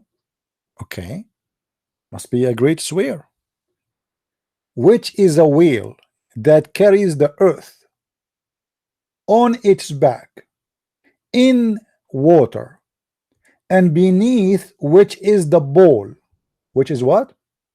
So now we have a whale, and this whale is carrying the earth in the top of it, and beneath the whale there is a bowl, and under the bowl is the rock, and under the rock is the dust, and none knows what is under the dust save Allah. Here the knowledge of this the Abdul stop. Please don't ask me more. Please, please, please, please. I cannot tell you any more information because my knowledge is stopped there. Allah knows best what is after that. My knowledge is stopped with that rock. Please, no, don't ask me. I don't know. Allah knows best. Okay? What noon, what whale, what bowl? You can go right now and search in Google for the whale is carrying the earth. This is one of the legends the Arab they believe in, that there is a whale carrying the earth, and this whale is in the top of the wall of the bowl. Why we have earthquake? Because the whale is in the top of the horn of Like some different cultures, they believe that the earth is in the top of the ball directly. There's no wheel. So what happened to when we have earthquake, the ball he moved, sorry, the ball he moved the earth from the left horn to the like right horn to change if he want to rest. So when he move it, that earthquake happened. That is a very scientific explanation too. But here Muhammad is taking the legions of the Arab and making it as a part of his Quran. The same as the flying carpet of Sulaiman. It's in the Quran, chapter 18, verse number, you can read the whole chapter. The ring of Solomon, the flying carpet, the flying horse, the flying donkey, the bird who speak to Sulaiman, the ant who speak, I mean, all those are legions. Muhammad, he is just a legion collection. He collect stories, fairy tale stories, and he added to his Quran. And now things is getting more complicated. Hold on.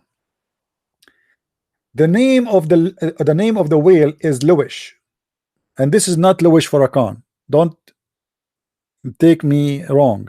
I'm not talking about Luwish Farrakhan, Lewis Farrakhan. This is different Luwish.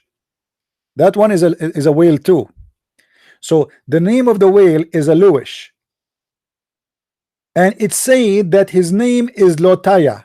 I mean, you see, the Muslims are confused about the name. They are not sure about the name. Maybe his name is Luwish, maybe Lotaya. The name of the ball is a Bahamut. Okay, you know what? You can right now search for Bahamut. Bahamut, it was a symbolic of a beast.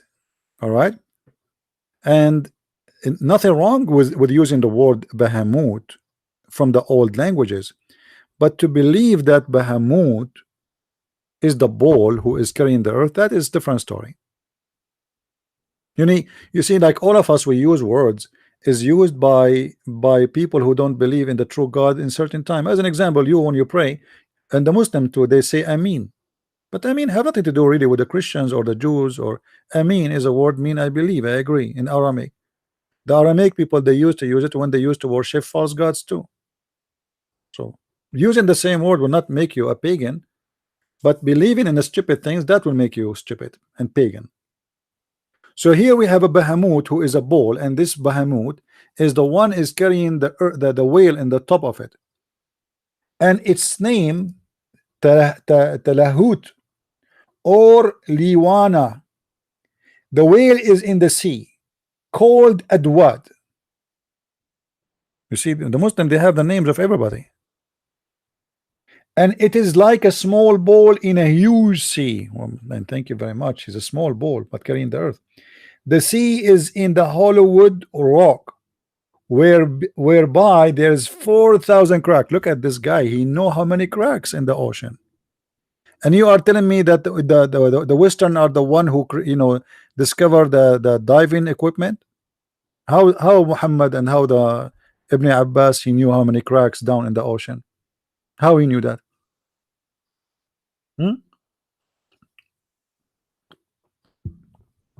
And the funny, there's 4,000 cracks. I will be upset if it's like 3,999. Thank Allah, it is 4,000, not 3. I don't. It's not. I don't like the number of like 3,999. 4,000 cracks, and from each crack, water spring out of the earth. All right. Now you think you get the meaning of it, right? Hold on, no.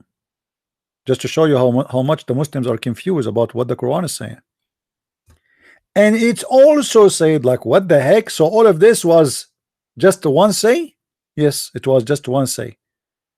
And it's also said that Noon is one of the names of the Lord of the Ring. It stands for the letter Noon in Allah name Ar-Rahman. Okay, question. If Allah swear by this letter, why this letter alone? I mean, what about the letter A and L and Ra and A and H and M and I mean, why this letter alone? No answer. But the Muslims still, they are not satisfied with any answer yet. They have more answers for you. And it's also said that Noon is an inkwell. Look. we started saying that Noon is a whale. Then Noon became the name of Allah. Then Noon became an inkwhale. It's like a magical story. I mean, what is the connection between inkwhale and whale and the name of Allah? And also said that Noon is an inkwhale by Allah swear by the pen. Allah swear by the pen makes sense. Noon is an inkwhale and Allah swear by the pen. So Allah, he used ink to write, Muslims?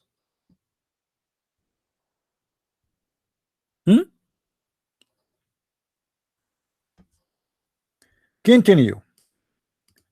Allah swear by the pen. This is what the Quran is saying. This is the correct interpretation now about Allah swearing by the pen. The rest is just their own, you know. The pen is made of light. If the pen is made of light and there is ink, and its light is equal to the distance between the heaven and the earth, it is with this pen that wise remembrance, i.e. the guarded tablet, was written, because Allah have a guard. So anyway, to make it simple, this is the earliest scholars of Islam. This is a guy who lived with Muhammad in his time. He's his cousin. He spoke to Muhammad. He lived with Muhammad. Explain to us how the earth is carried in the top of a whale. Why Muhammad in his time did not tell his cousin, you are wrong? Why the companion of Muhammad at that time, let us say the elder one, older than this guy, who was with Muhammad, says to him, you are wrong? It doesn't mean that.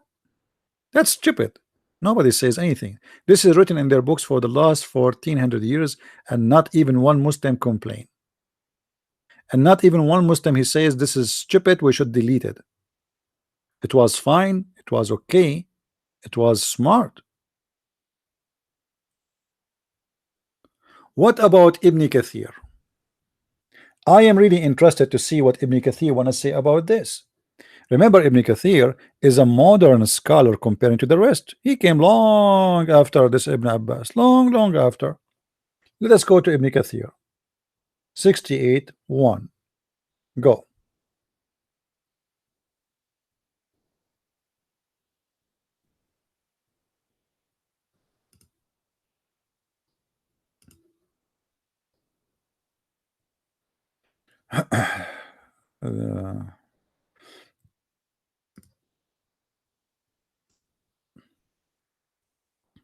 Okay, hold on.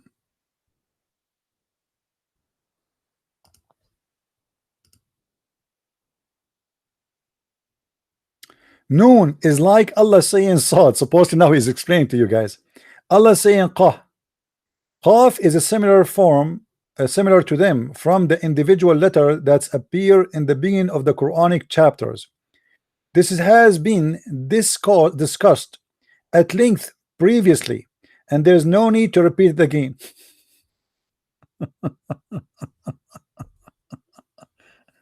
You see, this guy is smarter. He skipped it. There's nowhere he discussed the noon before. He discussed the other letters, but to skip, being stupid, he decided not to talk about it. This discussed where he mentioned the noon before. He discussed the qaf, and noon is time to discuss for us noon. What noon is about? He skipped it. He decided not to talk about it.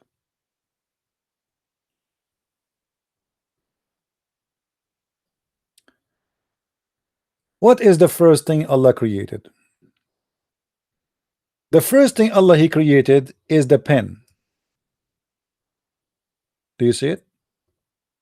Muhammad, he said, the first thing Allah he created was the pen, and he said to it, write. And the pen said, oh my Lord, what I shall write?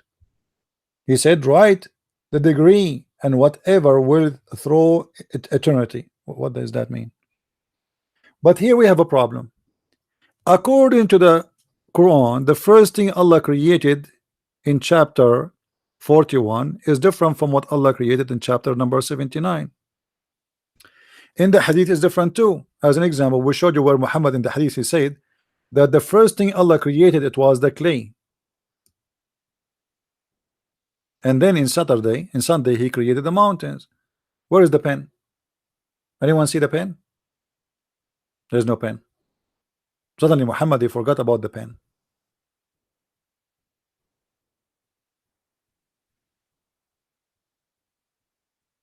What happened to the pen?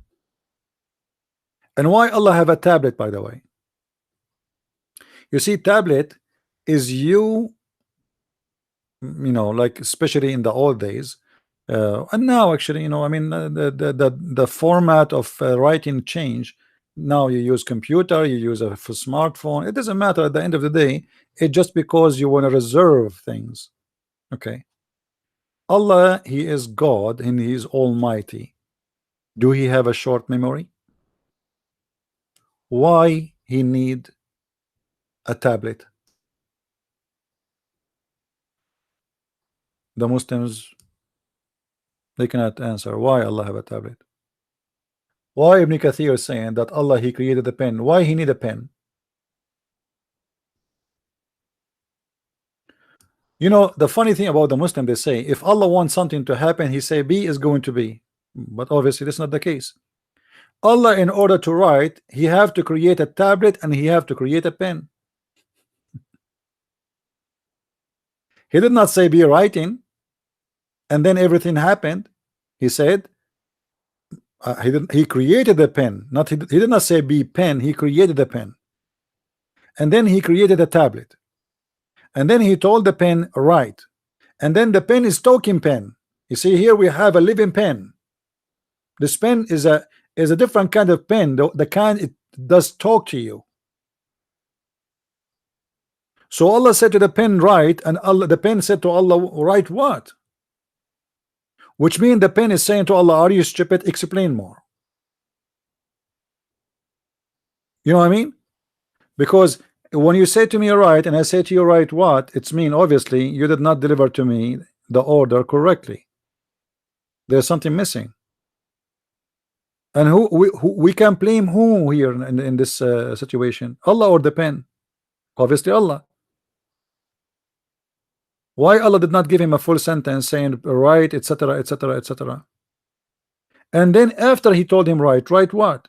Write the eternity. What eternity? How the pen He knew the eternity? Is the pen connected to the knowledge of God? Shouldn't you say to me what I should write?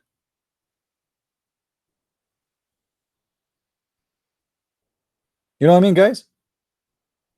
Imagine this. You are Allah, and now you created a pen and you told the pen this is a magical pen.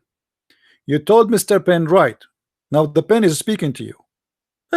Like what? Okay. How? Okay. And then you say to him, write the thought, whatever with thought through eternity. How the pen will know that? How the pen will get the knowledge about that? He's a pen.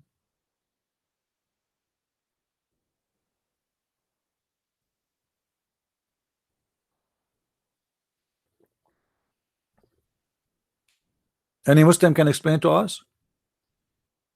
Is this pen have a cable connected to the brain of Allah, so whatever Allah He think about, He knew and He write down? How the pen will do the job, and why the pen is needed, and why the tablet is needed? According to Muhammad, there is an angel, his name is Israfil. Let me see if I can find you the hadith in Arabic, in English.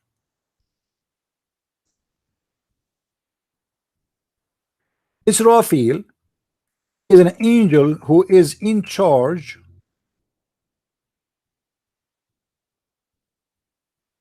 you see here Muhammad is counting for us the names of those angels. The messenger of Allah said Allahumma Rabb Jibreel wa Mikail wa Rabb Israfil. Do you see Israfil? Do you see Israfil? Okay, now who is Israfil? Who is this guy Israfil? You see Muhammad, because he's a thief, he is stealing names, coming some of it from the Jewish books, not the Bible necessarily, from Jewish traditions. And Muhammad, he take whatever he hear from the Jews, he take it, he put it there. Now who is Israfil? Israfil is an angel. He is in charge of guarding the tablet. Guarding what? The tablet. Let us see if we can find the story. No, it's not here in English.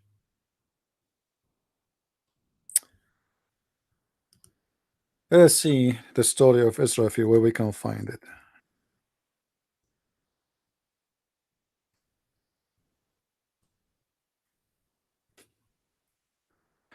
Israfil. I know what. Let me try to search for an article written by Muslim scholars about this in English.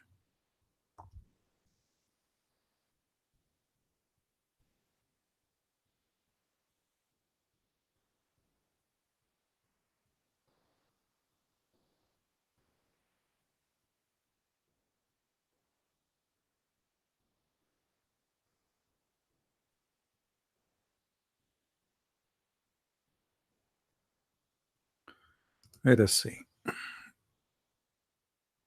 I will try to search for. Let us see how they write it in English here. Israfil. Here we go. Israfil. Okay.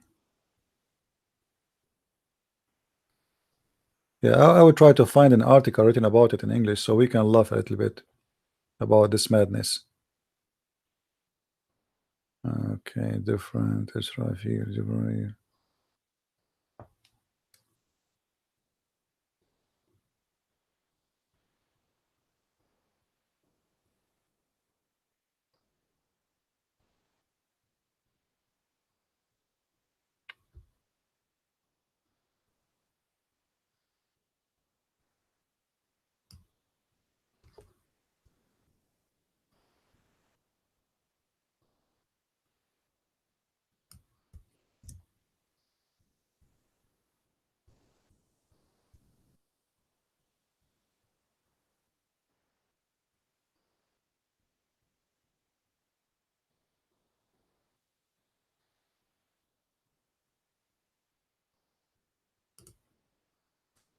Let us see.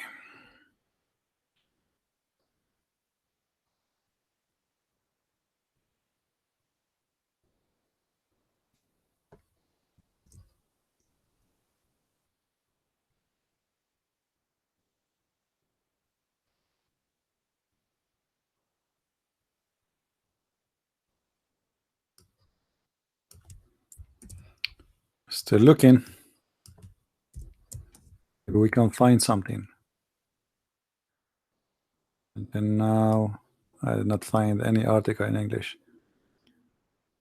Blah, blah, blah.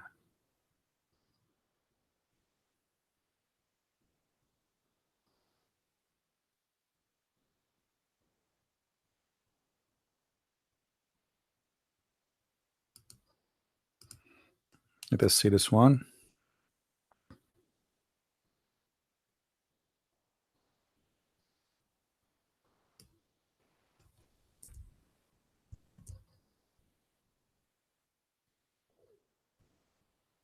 Okay, I found this book. This is an Islamic book.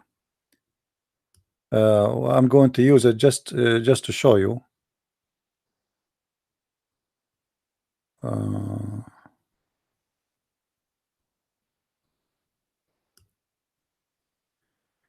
This is an Islamic book. It's called Hayat al-Qulub, volume number 1.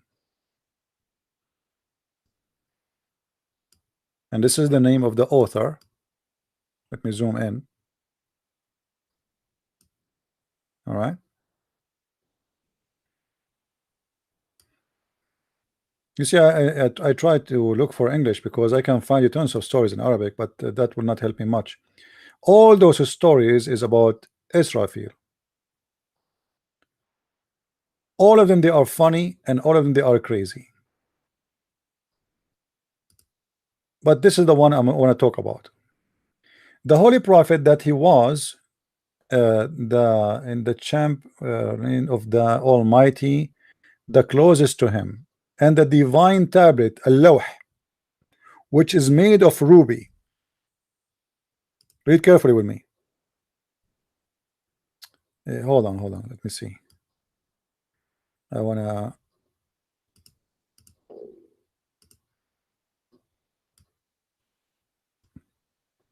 The problem, I cannot post the link for you because this is a very long link in Google, you know. But maybe you can search.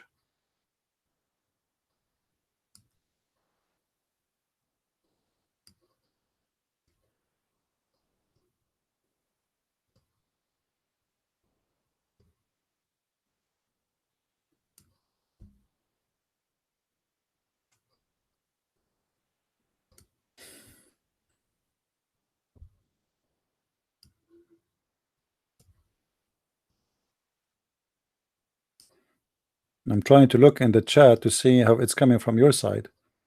Is it, you can see guys all the text? Is the whole text showing or part of it?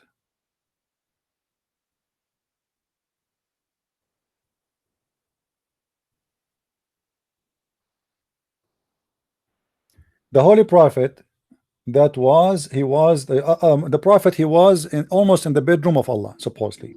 All right, and he was the closest to him. And the divine tablet, lawh, which is made of ruby. You see, guys, Allah, his tablet is not like yours.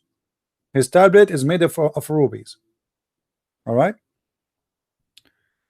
take a note, please.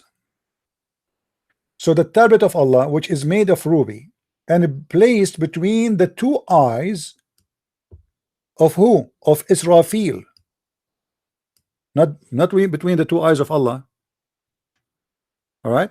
So Allah, he made this ruby tablet and he wrote everything in it, but now he needs security. Security is very important. Even in Allah, Allah himself is afraid of hackers, thieves. What if a Christian prince, he went there and he changed what is written in the tablet? Disaster. So Allah, he had to find a solution how he can protect the tablet. How he do that? He put it between the eyes of the angel Israfil, and the distance between the angel Israfil is even bigger than the distance between my eyebrows. Even, guys, the eyebrows between the angel Israfil is 500 years distance. His face is so big. Now, when the Almighty speak through revelation, the head of the lawh is inscribed with the words, Israfil, look at the lawh and read to us whatever is written in it. And by the way, this is different story here. In different story, it says no, he cannot see, because Allah, he placed the lawh, the board between his eyes. And how you can see if it's between your eyes? You know what I mean? You know what I'm saying? This is why Allah, he placed it there, so he cannot see. But here in the story, the Muslim, they have different propaganda, different cartoon. And read to us whatever is written on it. We convey the message. I think we need to make the text smaller. Hold on, I think there is something wrong here. Hold on. Yeah, I think this is better because there is part of the text is hiding. Yeah, that's better. So read to us whatever is written on it. We convey the message to the heaven. So who is the one who read? Israfil, he read to the other angels. Angels cannot read. Israfil is the one who read for them. And there is 90 curtains of light between him and Allah. If. Their brightness dazzles the eyes, and it is impossible to describe their attributes. I am the closest of all creatures to Israel. Who is the one who's talking? Muhammad. Muhammad is the most close person to Israel. Okay. But there is a distance of 1,000 years of travel between us. Zawra asked Imam Ja'far as-Siddiq, how will the messenger of Allah came to know whatever was revealed to him was from Allah, not from Satan? This is a good question. How Muhammad knew that this is not from Satan? Look the answer. When Allah appoints someone as a prophet, okay, what happened? He bestows on him sincerity, serenity, and dignity. Therefore, whatever is revealed to him is as clear to him as if he were seeing it with his own eyes. But as I know, Muhammad, he never explained anything correctly. Muhammad himself, he said there's a huge part of the Quran nobody knows what it means save Allah. So what is clear to him? When Allah, he said to Muhammad, read it 3 times. Why it wasn't clear to Muhammad? A guy, he came to Muhammad, he squeezed him 3 times, saying to him, read. Was it clear to Muhammad what Allah he want to say? No. Was it clear what he's trying to order him to do? No. Muhammad, he keeps saying, I cannot read, and the angel squeeze him 3 times. Continue. But I want to go back to Israfil. Hold on, because the story here is going to go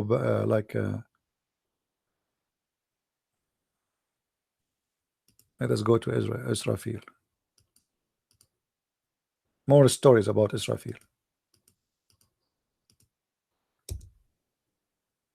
What's wrong with this site? Froze. Okay.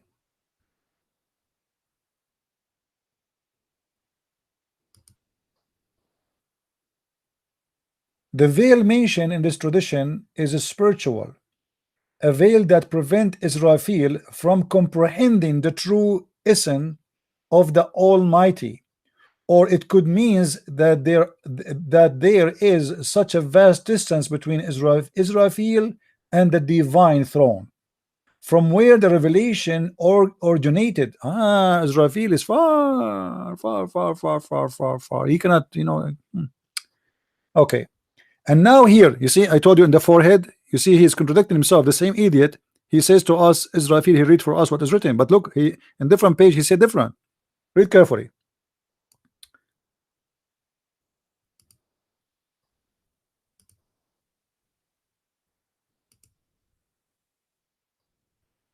And then he continues saying, where the revelation originated, okay, as mentioned in another tradition, that there is 2 extremes of protected tablet. Al-Lawh al-Mahfuz is one of them. Is the divine, it is at the divine throne. So the Lawh al-Mahfuz is at the divine throne. Guys, is my red thing is covering the text for you? Or still you can read? Let me make it, maybe I can make it thin. Hold on. There's no way to make it thin. Interesting. Because I don't want my pen to block. Okay, let's try this one here. Try to make it very thin. And then he says, so there's 2 kind of tablet. One of them is Al-Lawh al-Mahfuz. The one of them, it's at the divine throne. And the second is at the forehead of Israfil. Do you see? I told you it's in the forehead. You see? Allah, he placed one tablet in the forehead of Israfil. Cannot see it. Why he put it there? So he cannot see it. Try it. Put something in your forehead. How you can see it? You cannot. This is a very smart move of Allah. And you are telling me that Allah is not smart? How Allah noticed that this is the best place to put it there, and Israfil, he can protect it now because nobody can get close to it. Otherwise Israfil will see him and he will bite him. But in the same time, Israfil cannot see what is in the tablet.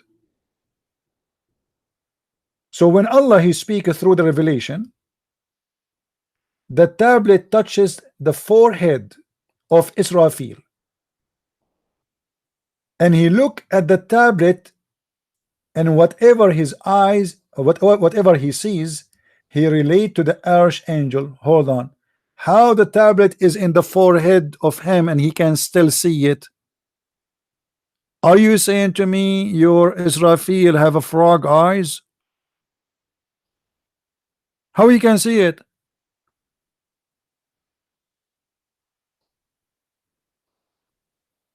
Muslims, how Israfil can see the tablet which is placed in his forehead. In order to see it, Israfil, he have to have like his eyes is connected to a tube, like some insect. His eyes move around. And not even a spider, he cannot do it. There is, I saw before, I forgot the name of those creatures. Like their eyes is like you know, they are coming out of their head. It's like insect, you know. How you can see that?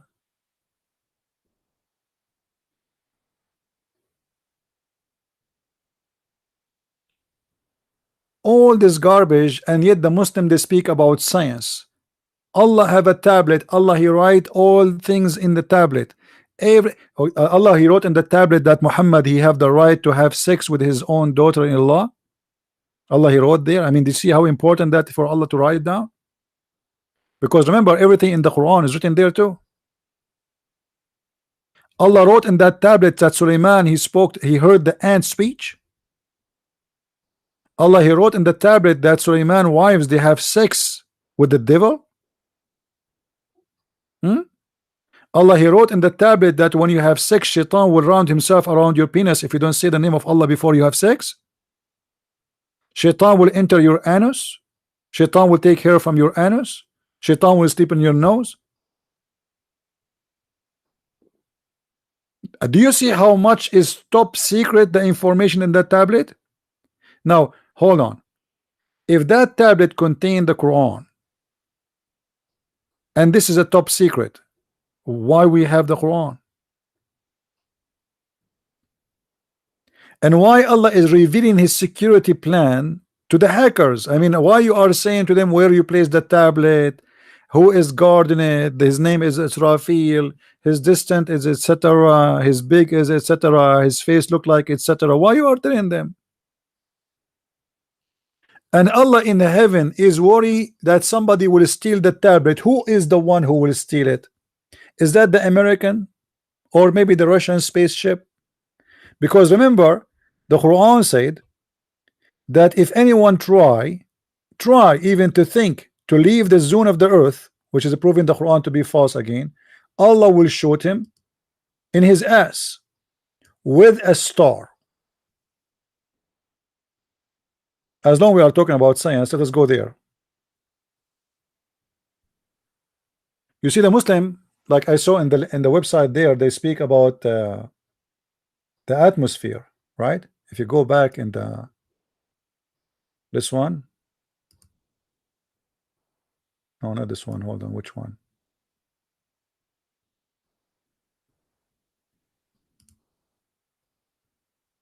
Is that the one?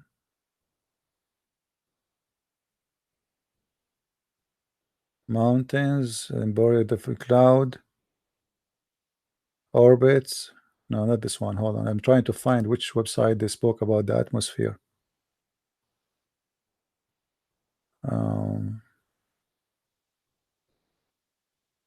Actually, we can search for it, you know.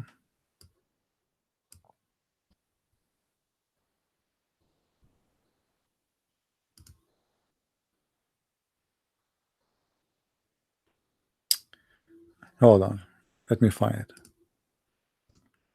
You see, all those topics are connected, and all of them, they will get the Abdul busted with their lies.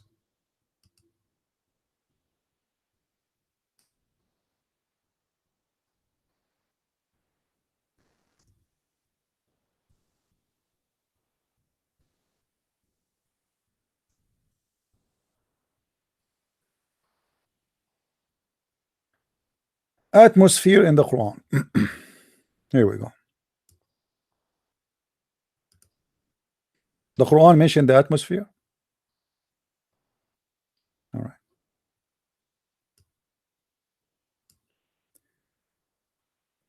Those whom Allah he wants to guide, he spans their chest to Islam, and those he want to leave astray. This is a false translation, by the way. It doesn't say leave astray. It says the one who he want to deceive, liars. He makes their chest tight and constructed as if they were ascending to the sky. Okay.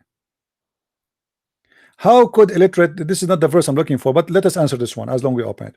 How could the illiterate man who lived 1400 years ago knows that we cannot breathe with increase of institute? This people, they go to mountains all the time, and Muhammad, he live in mountains area, you stupid. Isn't you Muslims who say that Muhammad, he live in a cave in the mountain of Hira, in the cave of Hira? So he go every day to the mountain. So is it like hard to know that when you go upstairs, it's a hard work to do? Look how they try to make it a miracle, but still here there's a mistake. There is a mistake. When you go in the space up, your chest is not getting narrow. The Quran saying that your chest is getting narrow. That's false.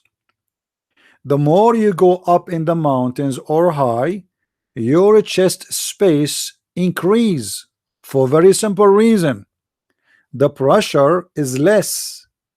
This is why if you go and look at people who live in high mountains, you will see that they have wide chest. Why? Because they need more oxygen. There's less pressure and they need to breathe more oxygen because they have less oxygen than someone live down in the valley, especially if the mountain is extremely high. Actually, if you go in a very, very extreme high mountains, you are risking to die from unable to be in breathing correctly, but not because your chest is getting narrow. It is because of the oxygen, and your chest is expanding, not getting narrow. So now they make this as a miracle, something very simple. Now look here, and we made the sky a protection shield that turn away from its sign. Is it what this verse saying? Who is the Muslim on a bet that this is a big fat lie? The verse doesn't say that. Who wanna debate me about this? Protective shield? Shield from what? The sky is a protective shield. The verse he's talking about, and you know, by the way, when the Muslim they try to make a miracle, why they cut a verse? Isn't them who says to read the verse before it and the verse before after it so he can understand? Isn't it them who always says you are taking things of context? How come now they are just quoting little verse for us and they don't give us what is before it, what is after it? Let us go and see in the Quran what it says, and so we can laugh more.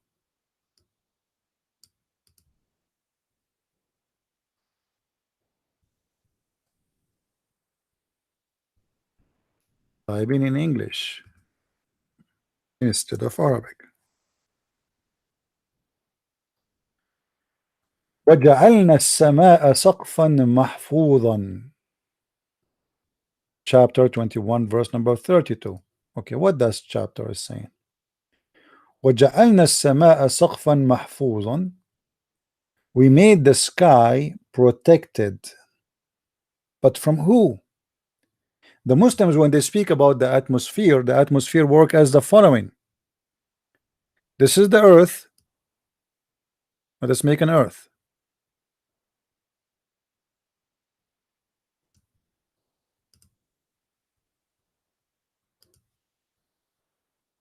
This is the earth.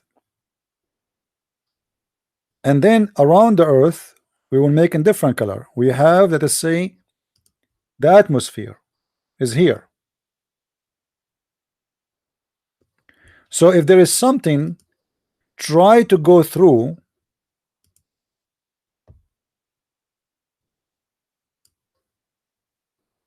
first it have to go through the atmosphere.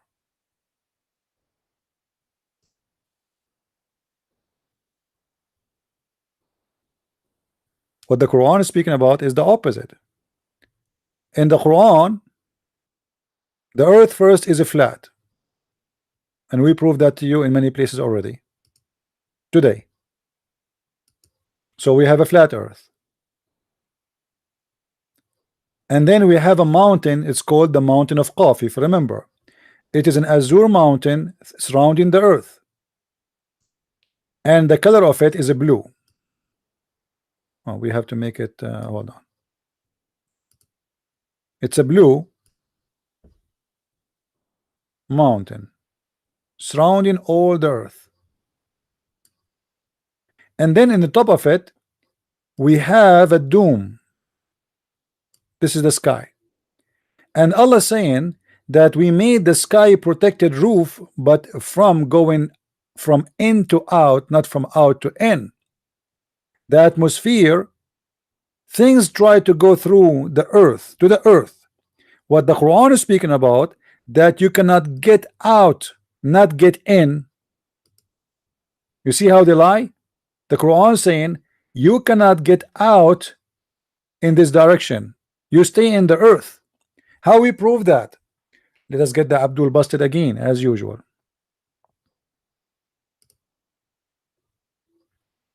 If we go in the Quran, we will find the following verses.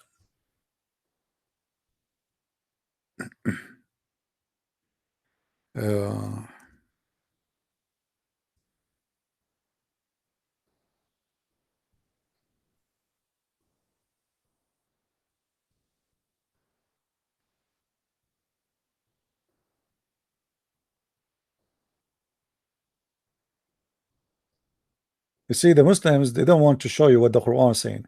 يا معشر الجن والإنس إن استطعتم أن تنفذوا من أقطار السماوات والأرض فانفذوا لا تنفذون إلا بسلطان. Chapter 55 verse number 30. Translation. O ye assembly of the jinn and mankind, you cannot pass beyond the zone of the heaven and the earth. However, if you can pass, pass ye. But you cannot do that if I don't give you authority. And Allah, the Quran and the Muslim explain that the authority only given to people who they are prophets of God, like Isa and Muhammad, who went to heaven, and no one else can go. That's why Allah is challenging anyone to go to heaven. And you know, because we don't want people to say we are making things up, let us see the interpretation for the verse from the Muslims. Chapter 55 verse number 33. 55 33.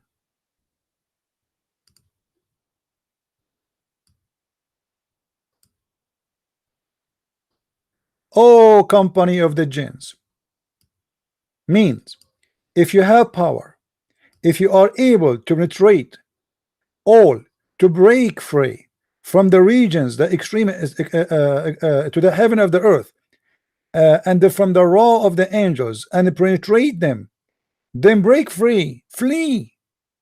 You will never penetrate them. You will never.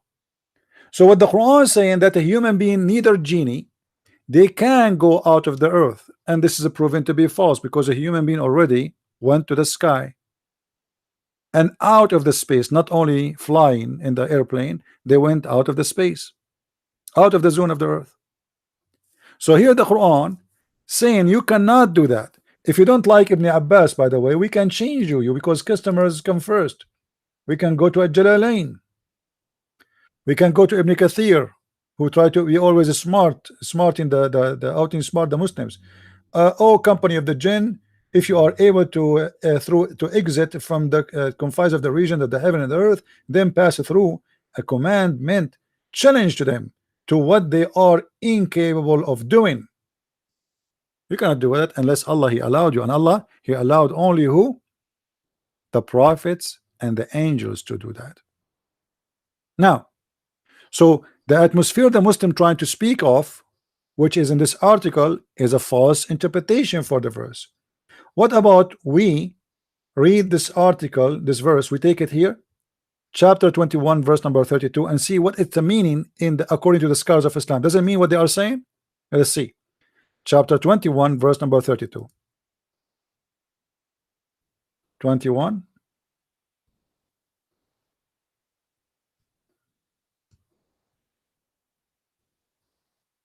And you will see right away how what they say is absolutely false. And we made the heaven a roof for the earth, functioning like a roof of a house, preserving from collapsing, and yet of a sign, therefore, namely a sign for those in heaven, such as a sun, etc. Okay, this is a Jalalain. Preventing what? The space from collapsing. This is not what the roof does. We have made the sky a roof for the earth, withheld from them, such that it does not fall. It's also say it's mean it's protecting it from Satan by the stars. Yet they, i.e. the people of Mecca, they turn away. Okay, how Allah protect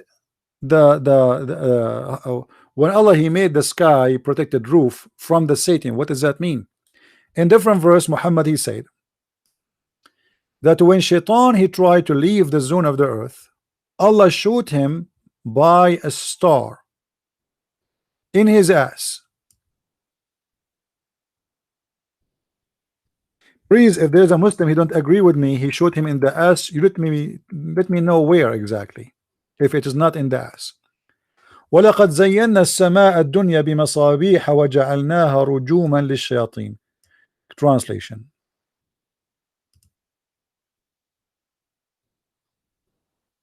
And verily we have beautified the world heavens with lamps. By the way, this is not true. It's not the world heaven, it's the lowest heaven. And this is what the Muslims speaking about, the atmosphere. The lamps is in the atmosphere according to Islam. So we beautified the lowest heaven with lamps. You can change the translation if you don't like it. You know, all of them they lie, but we can, you know, just for the sake of education. You see, the lower heaven. And we adorn this lower heaven with lamps. So only in the lower heaven there is lamps. What the job of those lamps? Those lamps have a job. The lamps are the stars. And we have made these missiles for shaitans, and we have prepared for them chastisement of burning. So what Allah he do? What this atmosphere in Islam is about?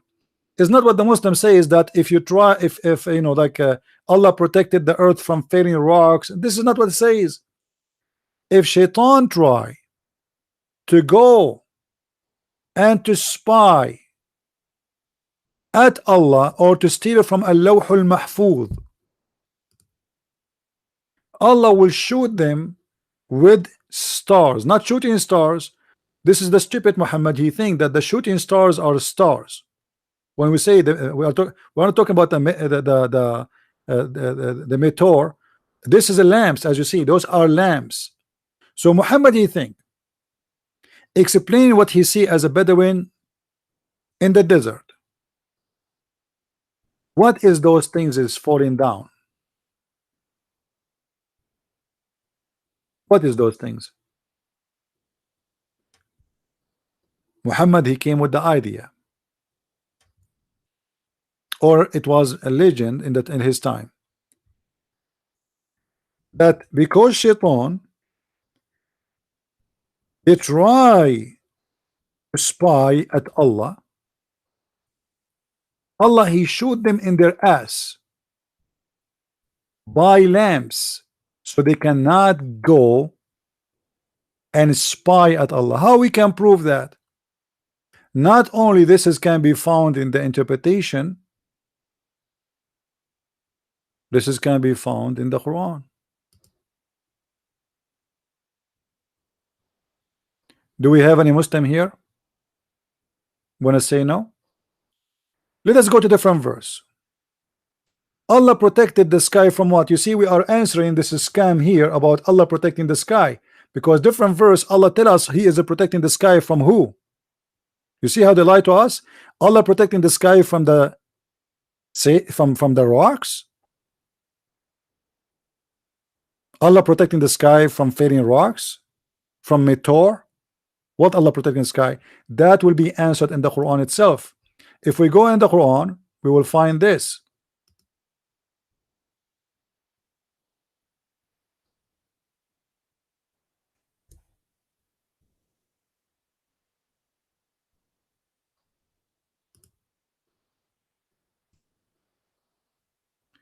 وَحَفَظْنَاهَا مِنْ كُلِّ شَيْطَانٍ رَجِيمٍ.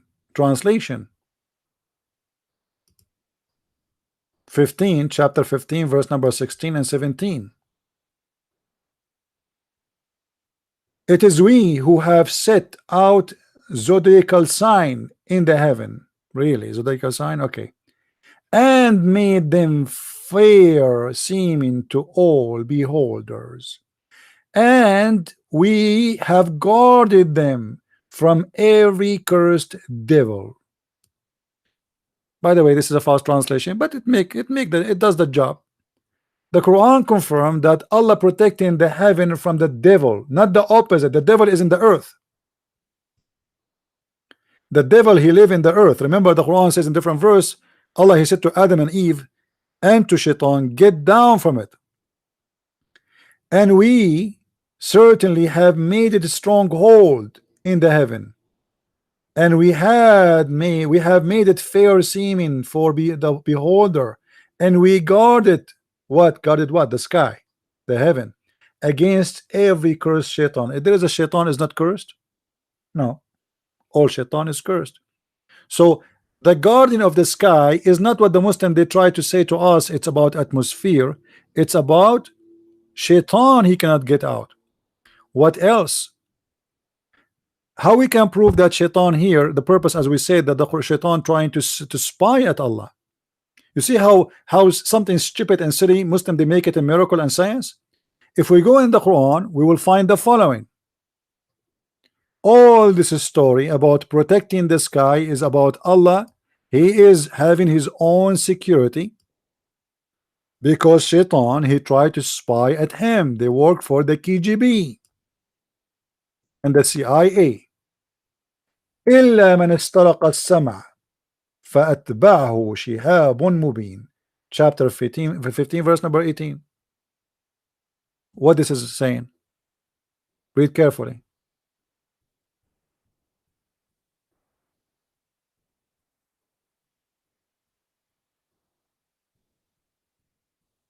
The same chapter, actually. We're reading from same chapter. It's explain itself. But we can read more than translation. So we guarded against every cursed shaitan, but he who steal a hearing, so there follow him a visible flame. So Muhammad the idiot, he explained the meteor we see in the sky in his scientific discovery that this must be a shaitan, because Allah, he protected the heaven, he cannot get in. But there's maybe shaitan, he tried to spy, so he go there, and when he go there, he might hear something trying to spy at Allah. However, don't worry, be happy, Allah will shoot him with the star immediately.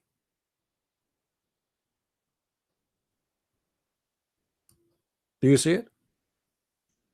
In the article they made it about atmosphere, how Muhammad, illiterate man, he knew about this. How could an illiterate man who lived 1400 years ago known about cannot breathe, increase attitude? How Muhammad knows about the protected atmosphere? You see how they lie? What is the story is totally different. You cannot escape Allah Almighty on earth or in the sky, and you have no protector and no savior beside Allah. But this is about shooting the ass of the devil. How could illiterate man who lived 1400 years ago know that man will reach the sky? This is about reaching the sky. This verse is about reaching the sky. It says the opposite. You cannot escape. God, do you see the stupidity? How this verse saying, Allah saying that you will reach the sky. He says you cannot escape.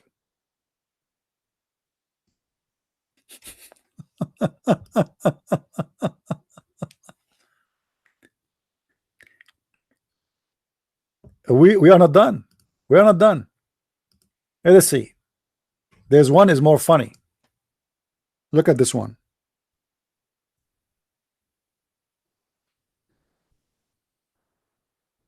We mentioned this, actually. I think we mentioned this one, right? that we decorated the lowest heaven. So if this is about the atmosphere too, here we have another thing to get the Muslim busted with, because it says the lowest heaven, the lower heaven. Is the stars in the lower heaven? Is it in the atmosphere? According to the Quran, there's only stars in the atmosphere, according to Muslims. Because if this is the atmosphere, huh? If this is the atmosphere, the lower heaven in Islam is the atmosphere then. Because Allah is saying that the lowest heaven, there's no other heaven for him. This is the lower heaven. After that, the earth. Guys, you know what I'm saying? What is the lower heaven? The lower heaven is from your head is on and up. This is heaven. The Quran described that the birds, why the birds are not, why the birds they don't fall down, according to the science of the Quran. Any Muslim knows why? It's in the heaven. So this is already the heaven. The bird is in the heaven, and the bird will not fall down, is not falling down, because simply Allah is holding the bird from failing. Is that true, guys? Muslims, Abdul? ألم يروا الطير مسخرات في الجو السماء وما يمسكهن إلا الله. Let us see what as-sama translated. It's, you know, the word sama is appear in the Quran. The Muslim translated as heaven. Let us see. Chapter 69, verse number 79.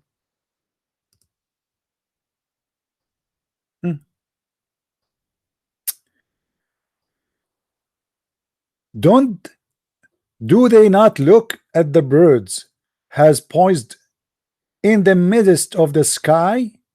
Nothing hold them up but the power of Allah. Really?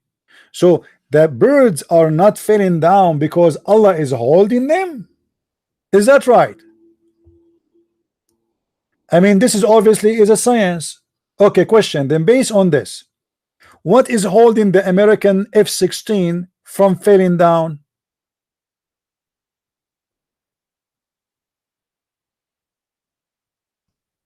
Is that Allah? What is holding the Israeli F-16 from falling down? Is that Allah?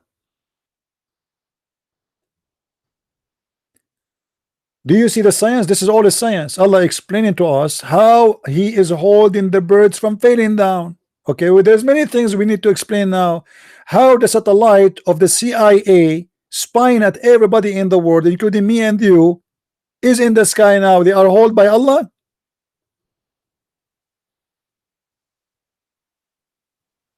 I mean, obviously, this is a true science.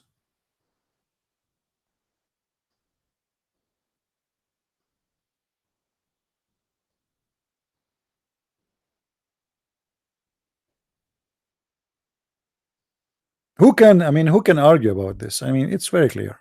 Why? Oh, here we go. There's an airplane flying in the sky here in my area. Who is holding it? Obviously Allah. Allah hold the bird. Who is going to hold the airplane? It's Allah. I mean, this is very, I mean, simple. See, and it's really funny and very stupid. They try to make a miracle out of something stupid. How a illiterate man, he knew that we will go to the sky? Where it says that? Chapter 29, verse number 22. Let's see that. Maybe the translation says that, maybe the interpretation. Chapter 29, verse 22, predicting that we will go to the space. Is that right? Okay, I will go. 29, 22. 29, 22. Let us see if this is what it meant. Let us see who's the liar. And you will never be able to ward him, your Lord, and prevent him from catching up with you on earth or in heaven, were you to be in it. In other words, you cannot elude him. Why? Because different verse saying, you human and you genie, you cannot leave the zone of the earth, because if you try, Allah will shoot you. He challenge you, you cannot do that. You cannot escape. This is not about predicting that you will go out of heaven. It says you cannot predict. You cannot protect yourself from me because you cannot escape. Different interpretation. We give chance for all Muslims to defend. You cannot, O people of Mecca, escape his torment in the earth from the people of the earth, or the sky from the dweller of the sky. Here is different story. So now there's dwellers of the sky, there's people who live in the sky, and there's people who live in earth. Nobody escape Allah, because Allah will kill all the angels anyway. At the end of the time, according to Islam, Allah will kill all the angels. As an example, Allah at the end of the time, He will bring the angel of death and He will slaughter him. You believe it? He will bring the angel of death and He will kill him. You can't escape that. That's it. So look how they try to make something very stupid, very silly, try to make it appear as if it is scientific discovery. We can keep going and going, but maybe we better leave something for tomorrow. The Christian Bible says it's rain because someone spills the water jars of heaven. Job. Hail and snow have their in warehouses. Guys, when I say Muslims, they always help me to show how stupid Islam is.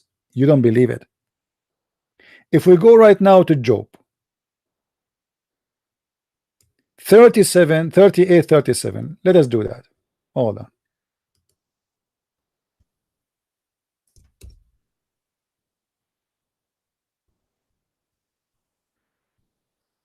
Job. Liars will end in fire. Who has wisdom to count the cloud? Who can tip over water jar of heaven? This is nothing have to do with the rain and how Allah or how God created the rain. This is a guy is speaking about meditation about how amazing God is, which means His wisdom is always a flooding. It's not about rain and how God He made the rain. Why Muslims they lie? Where it says there that this is how He make the rain? Where?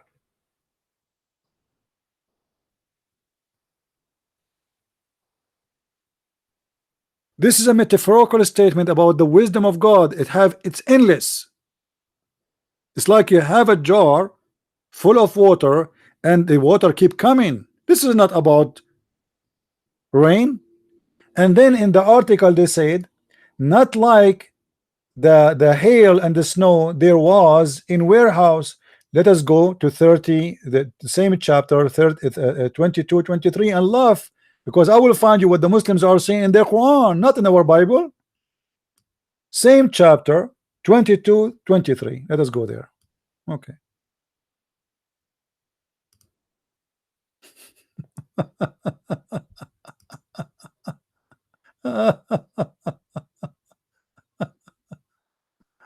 Okay.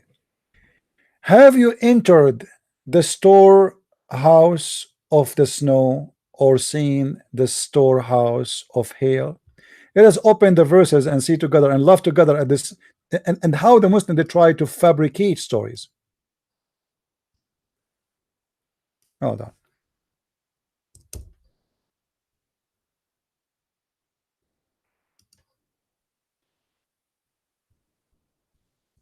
Let's see the chapter and laugh together at the fabrication of the Muslims. All of this is meditation.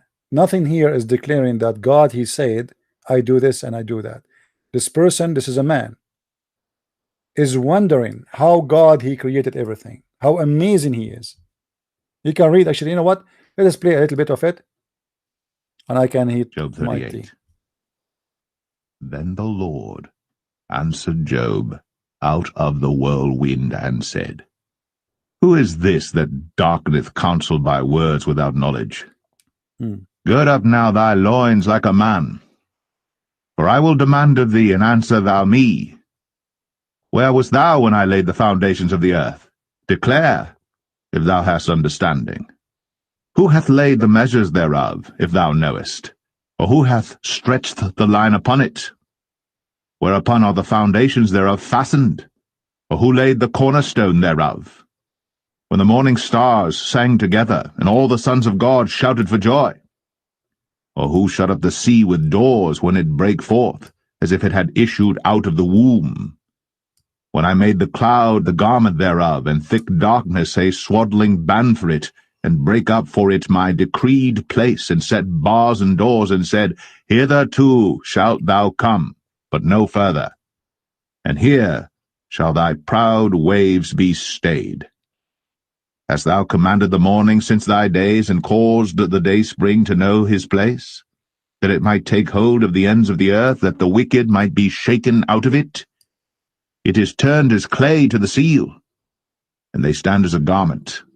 And from the wicked their light is withholden, and the high arm shall be broken. Hast thou entered into the springs of the sea? Or hast thou walked in the search of the depth? Have the gates of death been opened unto thee? Or hast thou seen the doors of the shadow of death? Hast thou perceived the breadth of the earth? Declare if thou knowest it all. Where is the way where light dwelleth? And as for darkness, where is the place thereof? That thou shouldst take it to the bound thereof, and that thou shouldst know the paths to the house thereof.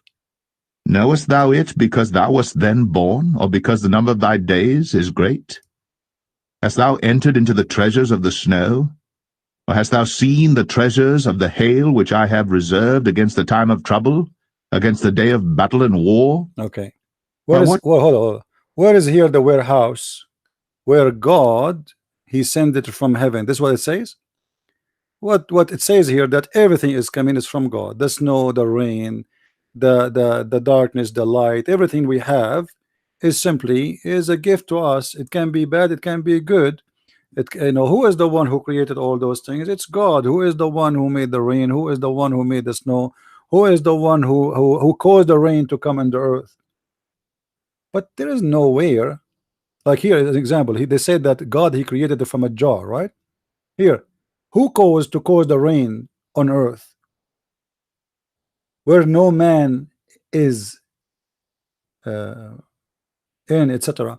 So all of this is a metaphorical mean about what God he did, the amazing power of God. But there is nothing here about science.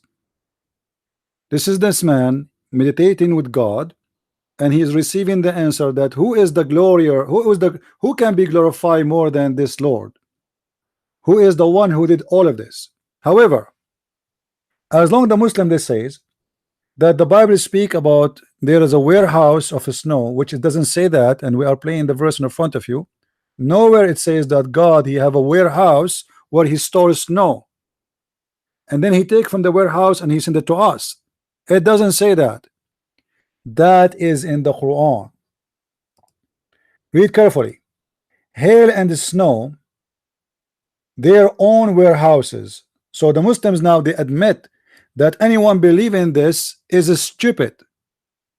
They cannot escape it no more. Let us go and see the Quran, because this is in the Quran, not in the Bible.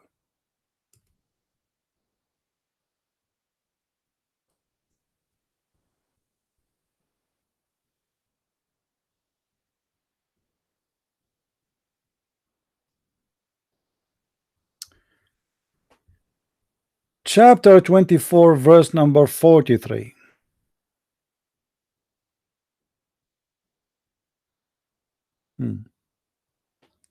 You see here the Muslims, they try to cover the shame of the Quran, the stupidity. Look what they say.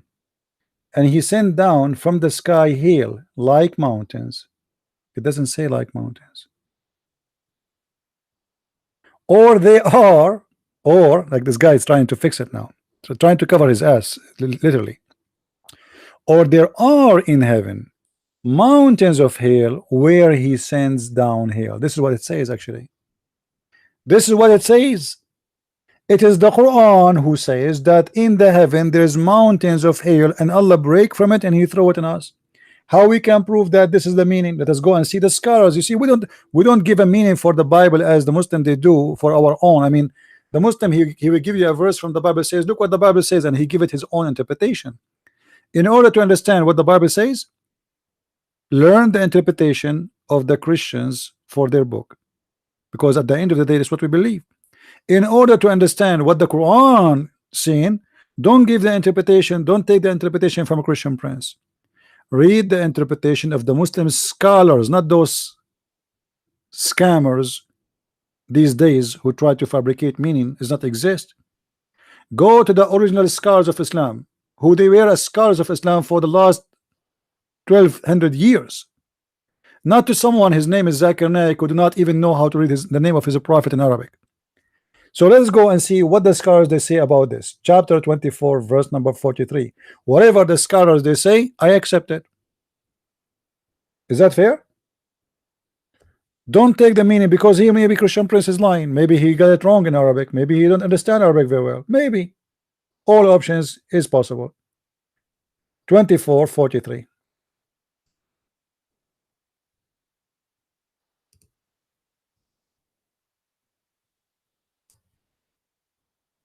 Read carefully, Abdul, with me.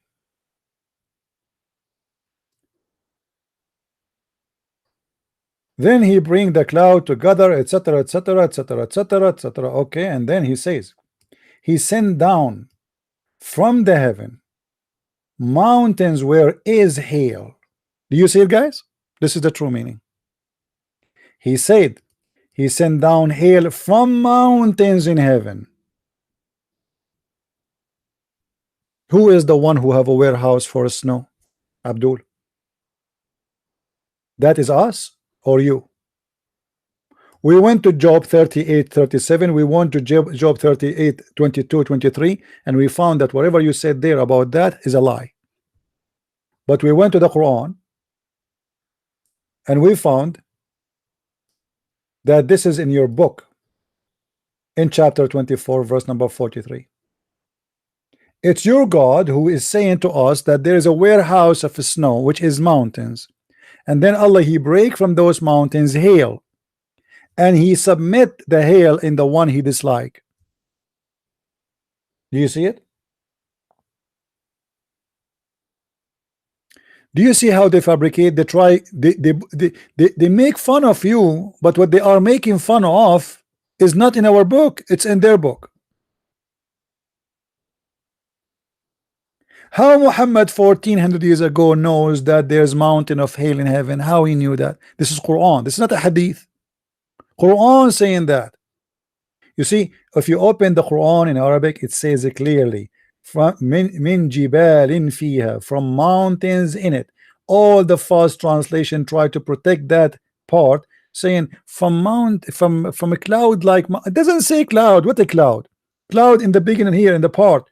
Then after that it says وَيُنِزِلُ. This is different part. You see, in Arabic the letter wa in Arabic is equal to end. Wa is equal to end, and you say end when you start a new sentence additional to the first one. You want to continue, same as in English, you know, exactly the same as in English. Wa and end. So then وَيُنْزِلُ مِنَ السَّمَاءِ مِنْ جِبَالٍ فِيهَا, and we send it from the sky from mountains in it. He sent what? Hail.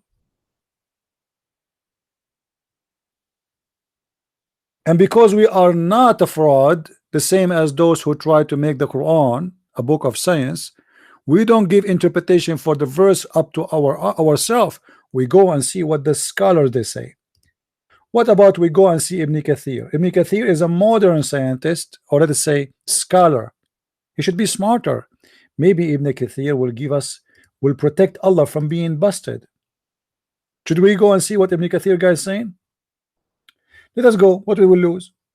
Ibn Kathir, chapter 24, verse number 43. Maybe Ibn Kathir can do better.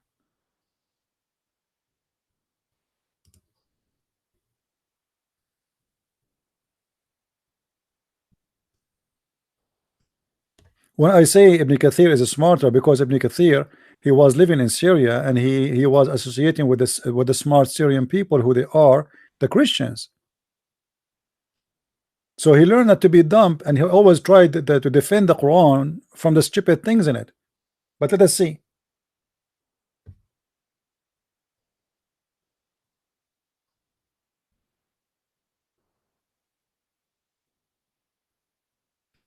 Look like we got this. Where is that? Hold on.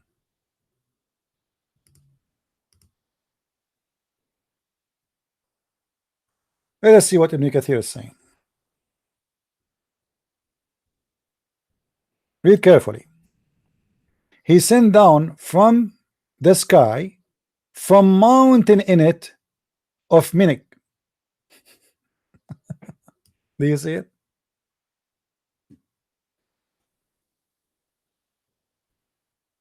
Read carefully. From mountains in it. None of the translation, they say the translation correctly. From mountains in it. Means there are mountains of hail in the sky, from which Allah sent down ice. And now this is the moderate smart ass Ibn Kathir. You see, the more the Muslims get close to our time, the more they start trying to fix the stupidity of the Quran. So they try to deny it doesn't mean that, you know. The more they are close to Muhammad, the more the Quran is stupid, the more it's original. The Quran today, meaning according to Muslims, as you see, is far away from what the Quran is saying. This guy, they are saying that this is in the book of Job, that Quran, the book of Job, saying that God, he have a store warehouse of snow. This is cannot be in the Quran. There's no way, because the one who wrote the articles is an idiot. As you see, this is in your book. This is not in my book, Abdul. It is in your book. What kind of God this God is, who think that there is mountains of ice there, and then Allah, he break from it and he send it down.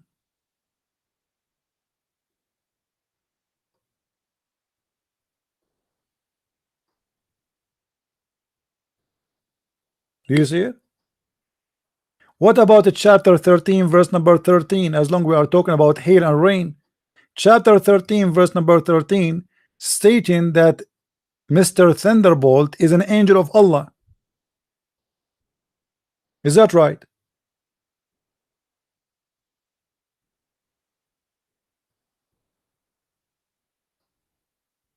And Ar-Ra'd, the thunder, glorify Allah. Okay, how the thunder glorify Allah? Let us see how is that. All right.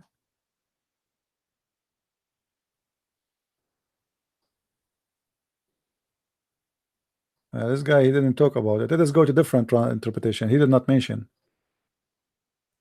And see where he.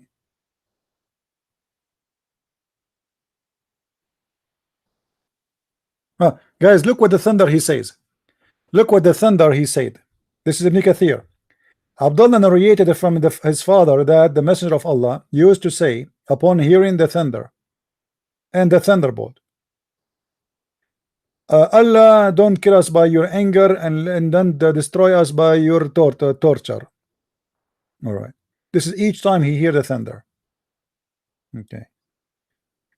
All praise to him, Ar-Ra'd, thunder, glorify and praises, and so do the angels.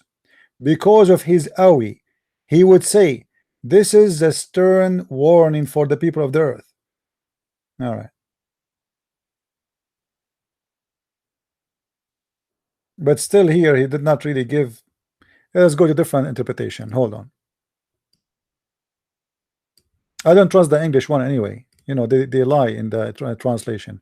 But let us see 13:13, because 13:13 it says clearly that the thunder is an angel. Read carefully. The thunder hymneth with his praise by his command. It is an angel. Who is it, an angel? The thunder. It is an angel who praise Allah.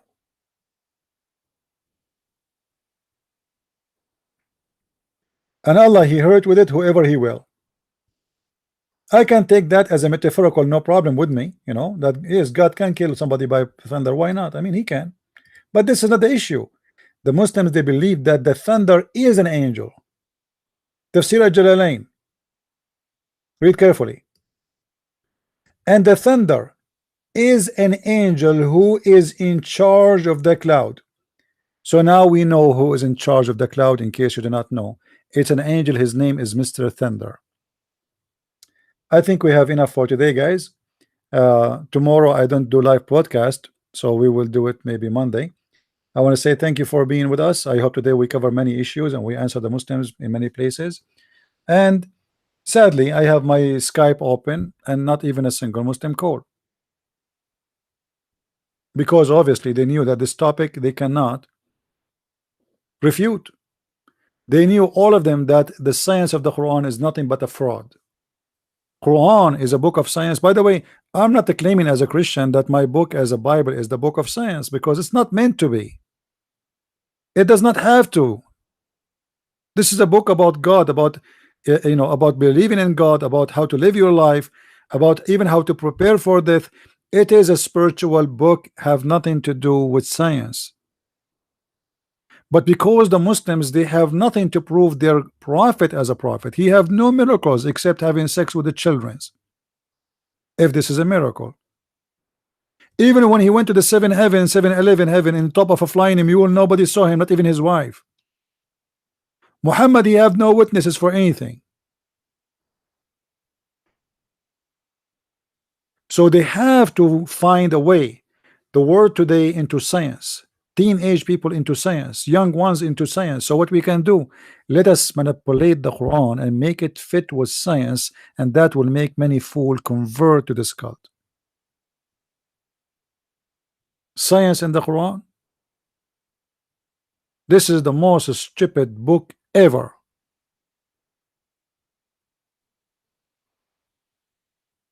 And if you want to help your children's, if somebody try to fool your children's with science and the Quran, feel free, you can go to Amazon.com and you can get my books there. In my books, I give you all the reference, I give you all the proofs where nobody can refute. All of it is coming from Islamic source. As you see, I don't show you a verse and say how this is how I explain it. I don't. I never did so. I don't explain the Quran up to my mind. I give you what the Muslims believe about the Quran, the true Muslims, the scholars of Islam, the ones who were not ashamed of the stupidity of Muhammad for centuries. The Muslims today, because they notice that this is stupid, they try to decide to deny it. Even what their prophet said, they try to get rid of it. You see, when Muhammad, he said to his friend, where the sun goes, what the Muslim will say about Muhammad saying that, where the sun goes? And Muhammad explained that the sun goes every day from point A to point B to sleep under the throne of Allah. How the Muslims, they can escape this?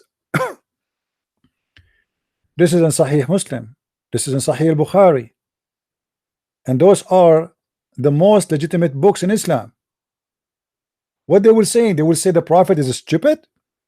The only way for them to deny it is to deny the whole book. And trust me, they will not hesitate to deny the whole book. This little prophet saying that.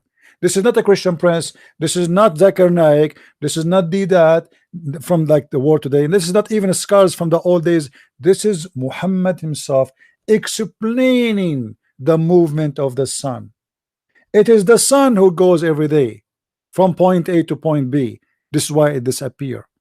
It is the sun who goes every sunset to prostrate itself under the throne of Allah. And then Allah, in the morning, she asked Allah to return back, and Allah, he allowed her to come back.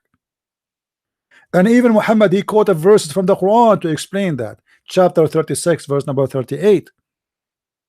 He is explaining here. This is one of the unique verses Muhammad explaining. Usually he don't explain. Here he's trying to be a smart ass.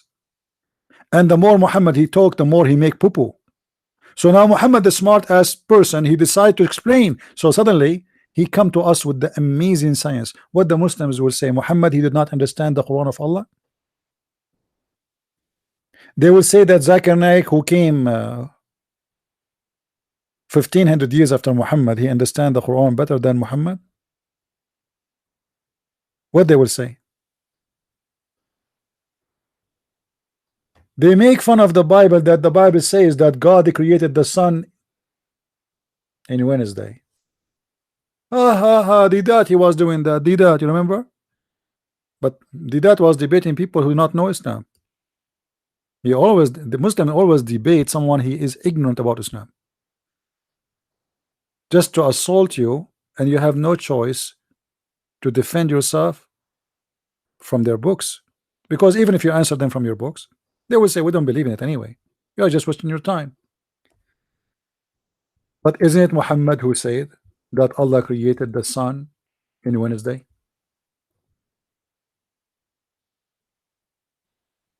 Isn't it? So did that when he was debating on the stage, making fun of the Bible, saying, hey, your God said that he created that, but my God said in the book of Genesis that he said let be light, and there was light. So the first thing he created was light. There is light already, but in your religion there is no light. The first thing Allah he created was the clay, and that was Saturday. The week start for Allah in Saturday, and then he created the mountains. And by the way, why Allah is working in Saturday? Allah he made the Jews pigs and monkeys for working in Saturday. Now he himself is working in Saturday, and he created the mountains in Sunday, and he created the trees in Monday, and he created the entire labor in Tuesday, and then he created the light on Wednesday. So the first light was created in Islam is in Wednesday.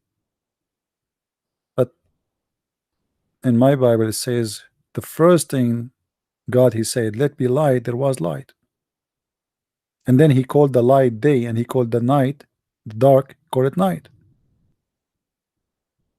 So they make fun of your book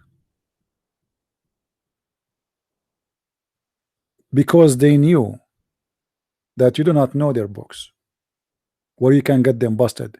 You need to remember always that Muhammad is a big thief. He is a thief. He have nothing. Islam is not a religion exist by itself. Islam is a collection of theft. It's like somebody go into the yard of somebody, and from that yard who collect whatever he can collect, and then he try to put it together.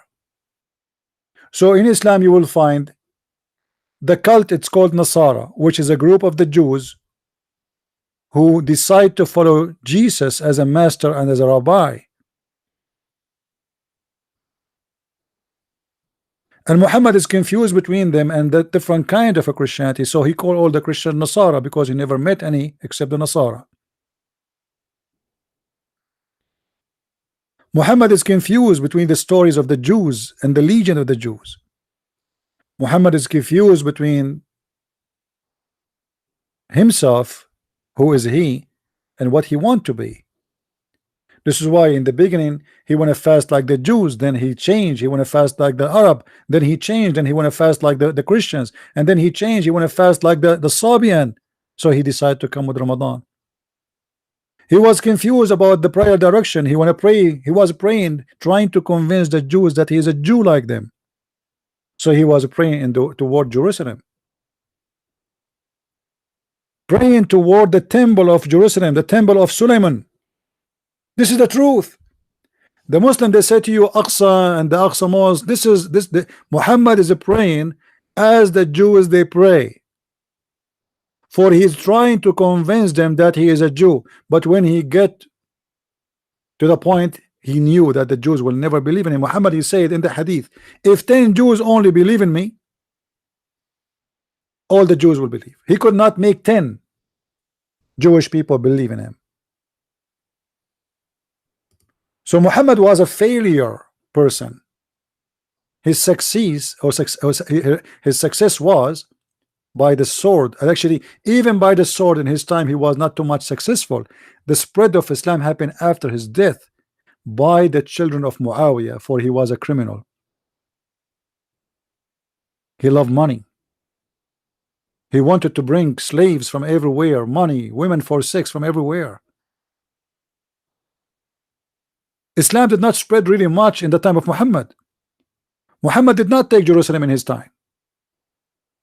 Muhammad did not take Syria in his time. Muhammad did not conquer Egypt. He did not conquer anything. Muhammad was just in the Arabian Peninsula in a small place.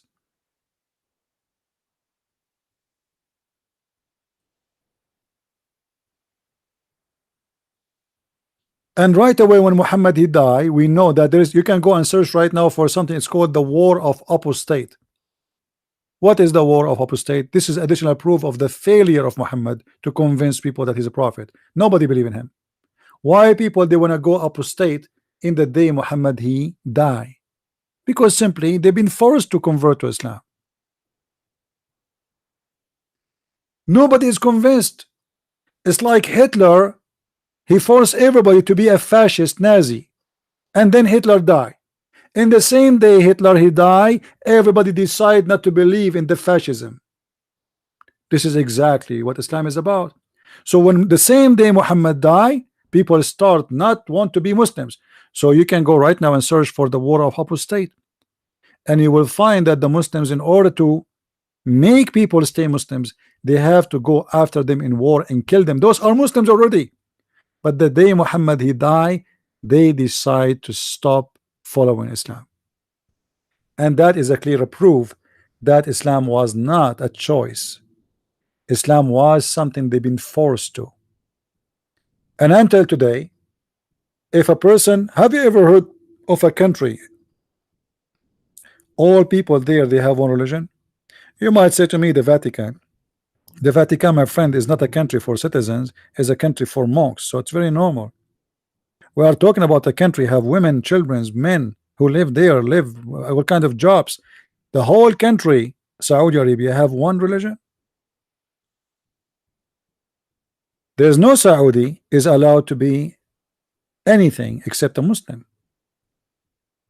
Have you ever heard of a country have a single atheist? Why? Because Islam is a terrorism. Give people freedom and you will see how many people they want to be atheists. Forget about being Christian. Have you ever heard of a country have no gays and lesbian? When Ahmadinejad he came and he made a speech in the United Nations, he said, in my country we don't have gays and lesbian. A country of 80 or 90 million have no single gay or lesbian. Yeah, because if anyone dare to say I am, you will kill him. Islam stays exist because of terrifying. The second you give a freedom, the Muslims are not Muslims no more. They don't want Islam. Who is fighting Islam right now in Algeria? The Muslims. They don't want Sharia law. There's a war happening for the last 20 years. People do not know about it. More than 1.5 million Algerians get killed in Algeria. Why? Because the Islamists, they want to establish Sharia law. The rest of the population, they don't want Sharia law. More than 1.5 million get killed in Algeria alone. Who don't want Sharia law in Syria? Who don't want Sharia law in Egypt? Who don't want Sharia law in Tunisia? Who? Muslims. This is the truth. This is the fact. Where is the Islamic country practicing Sharia law? You will say to me, Saudi Arabia. Even Saudi Arabia is not practicing Sharia law in full. Nobody pays jizya in Saudi Arabia. Nobody. And jizya is one of the most important part of Sharia law.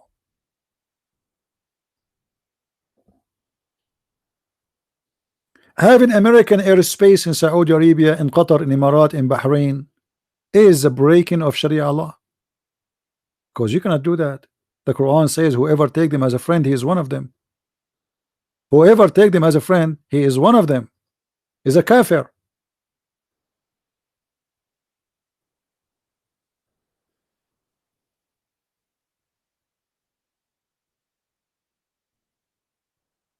So Muslims, they don't want Sharia law. And you tell me why? If Allah is the perfect God, and his law is the perfect law. So why the Muslims don't want Sharia law? Who is the one fighting ISIS right now in Syria? It is the Muslims. What kind of Muslims? The Muslims who don't want Sharia law, which means the Muslims who don't want to be Muslims. As simple as that. The Muslims who want to go and have a life like everybody, who want to listen to music. Muhammad forbidden music. Find me one Islamic country, one Muslim who don't drive his car and don't listen to songs. Find me one Muslim who don't have a TV. Find me one Muslim who don't watch porn. Porn is Islam is allowed, big deal, but in the legal way. Even the Quran says it's lawful for you to have prostitute. It's not forbidden in Islam to have a prostitute or even to work as a prostitute. But if the girl she agree, you're a slave girl. However, if you force her, Allah will not be upset from you. Is that correct? This is the verse in front of you, chapter 24, verse number 33. Force not your maids into prostitution when they desire chaste. When there's a condition. If they desire chaste, don't force them. But if they desire to work as a prostitute, no problem. And if you force them, it's okay. Allah is all forgiving, merciful. There's no place in the Quran that says prostitution is haram. It is the opposite, as you see. It is legal, it's lawful, it is allowed. And the Muslims, through history and centuries, they become number one business for them is a prostitution. They bring slaves from everywhere, slaves even from their own cousins, because they go in war with each other and they slave the other cousin family, and then they force the women of those cousins into slavery, into sex. If the woman, she is pretty, she is good looking, she is young, here we go, we got a job for you. This is Islam, but you have to do it in the right way. In Islam is not allowed to do adultery, but you can rent a woman for muta. They call it marriage. You go to a woman, you say to her, I want to sleep with you for 5 minutes, how much you charge me? She agree, you agree, here we go, she's your wife. She's your wife legally for 5 minutes. So they call this a marriage, but the fact she is not a marriage, she is not a wife. This is just for sex, prostitution. Islam present prostitution in many faces, but they give them different names. All what Muhammad did, he did, and the Muslims did, they changed the names of the ugly stuff they do. So when they attack your country, they don't call it occupation, they call it fatah. When they kidnap your wife, they don't say, oh, we stole his wife from him and we rape his wife. No, it says Allah made it lawful for us to take your property and your family from you. You are not protected by Allah. It's lawful for us. They say we are against thief and theft. Even the Quran speak about cutting the hands of the thief, but it's okay to steal the money of somebody is not under the protection of Allah. So theft is haram if you steal from a Muslim, someone protected by Allah. Theft is okay if he is not protected. You don't have a protection from Allah, do you? Everything in Islam have two faces. You see, the Muslims, they like Obama, he was quoting a verse from the Quran, says it's written for you that if someone of you killed an innocent man as if he killed all mankind, but they will not tell you that this is about killing a Muslim.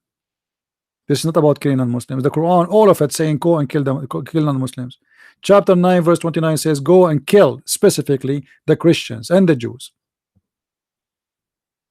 Why? For they refuse to embrace Islam. That's it. So how, what do you mean the Quran says if you kill a man as if he killed all mankind? That man is a Muslim man. Actually, the coming broadcast, let us say, maybe remind me to speak about this topic so we can cover it and we can expose the lies they say to us about if you kill an innocent man as if he killed all mankind. All right, I want to say thank you for being here. May the Lord bless you, and I advise the Muslims to give my video a dislike, because the Christians don't give me like, so we better get at least get dislike. I mean, we get something out of it. Islam is made by a stupid man for stupid people. You have to be mentally ill, sick, to believe in such a cult. A cult who teach you that the best man of the world, he have a wife, she is 6 years old, at the age of 54, having many wives before and many wives after. Why in the world he would think about a child to be in his bed unless he is mentally sick? Islam failed in ethical examination, logical examination, anything, not only like historical examination, science, and anything. Islam failed. And if you want to learn more about the stupidity of Islam, I advise you to go and get my book Sex and Allah, which is just published in the beginning of the month. And actually I'm really happy that a lot of people buying the books, and look like the book is flying everywhere, and most likely Muslims are #1 buyers for the book. And I understand that, because the Muslims, they want to learn about things they never heard before about the religion. All the information there, those who have my book, you will see, not this book is not a book of a Christian prince as much it is about you, what you Muslims say, because everything there is reference of you, your scholars, your prophet, your companions saying things, not me. So it look ugly, disgusting for you, but I did not say a word there, except I'm just saying how this happened and how that happened. The rest is your story. The rest is your text. The rest, it's you who provide us with the reference. I just put it for those who cannot reach to the knowledge. And the knowledge is very powerful, and those who have the knowledge, they will never be defeated. You see, even war today, the war between nations, is about knowledge.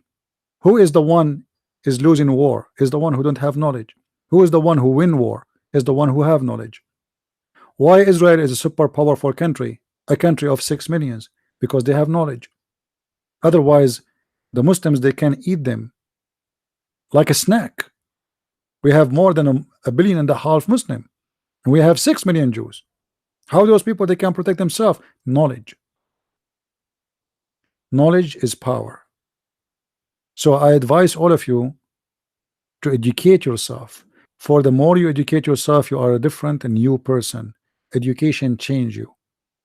There's a bad education, there's a good education. However, you can even make it from the good education or the bad education, you can make something very useful for you. As an example, I learned about Islam, and Islam is an evil religion. That is a bad education, but I made of the bad education good education, so I can save as many as I can from such a cult. So yes, why not? We learn about the bad things so we can save ourselves from it. We study viruses, we study bacteria, not because we love virus, not because we like cancer, but because we want to fight the cancer. We want to save mankind from death, and the death in this case is very horrible. Thank you for watching, and may the Lord bless you all until we see you again, maybe this coming Monday. Christ is Lord and Islam is false, and we see you soon again. Bye-bye. Take care.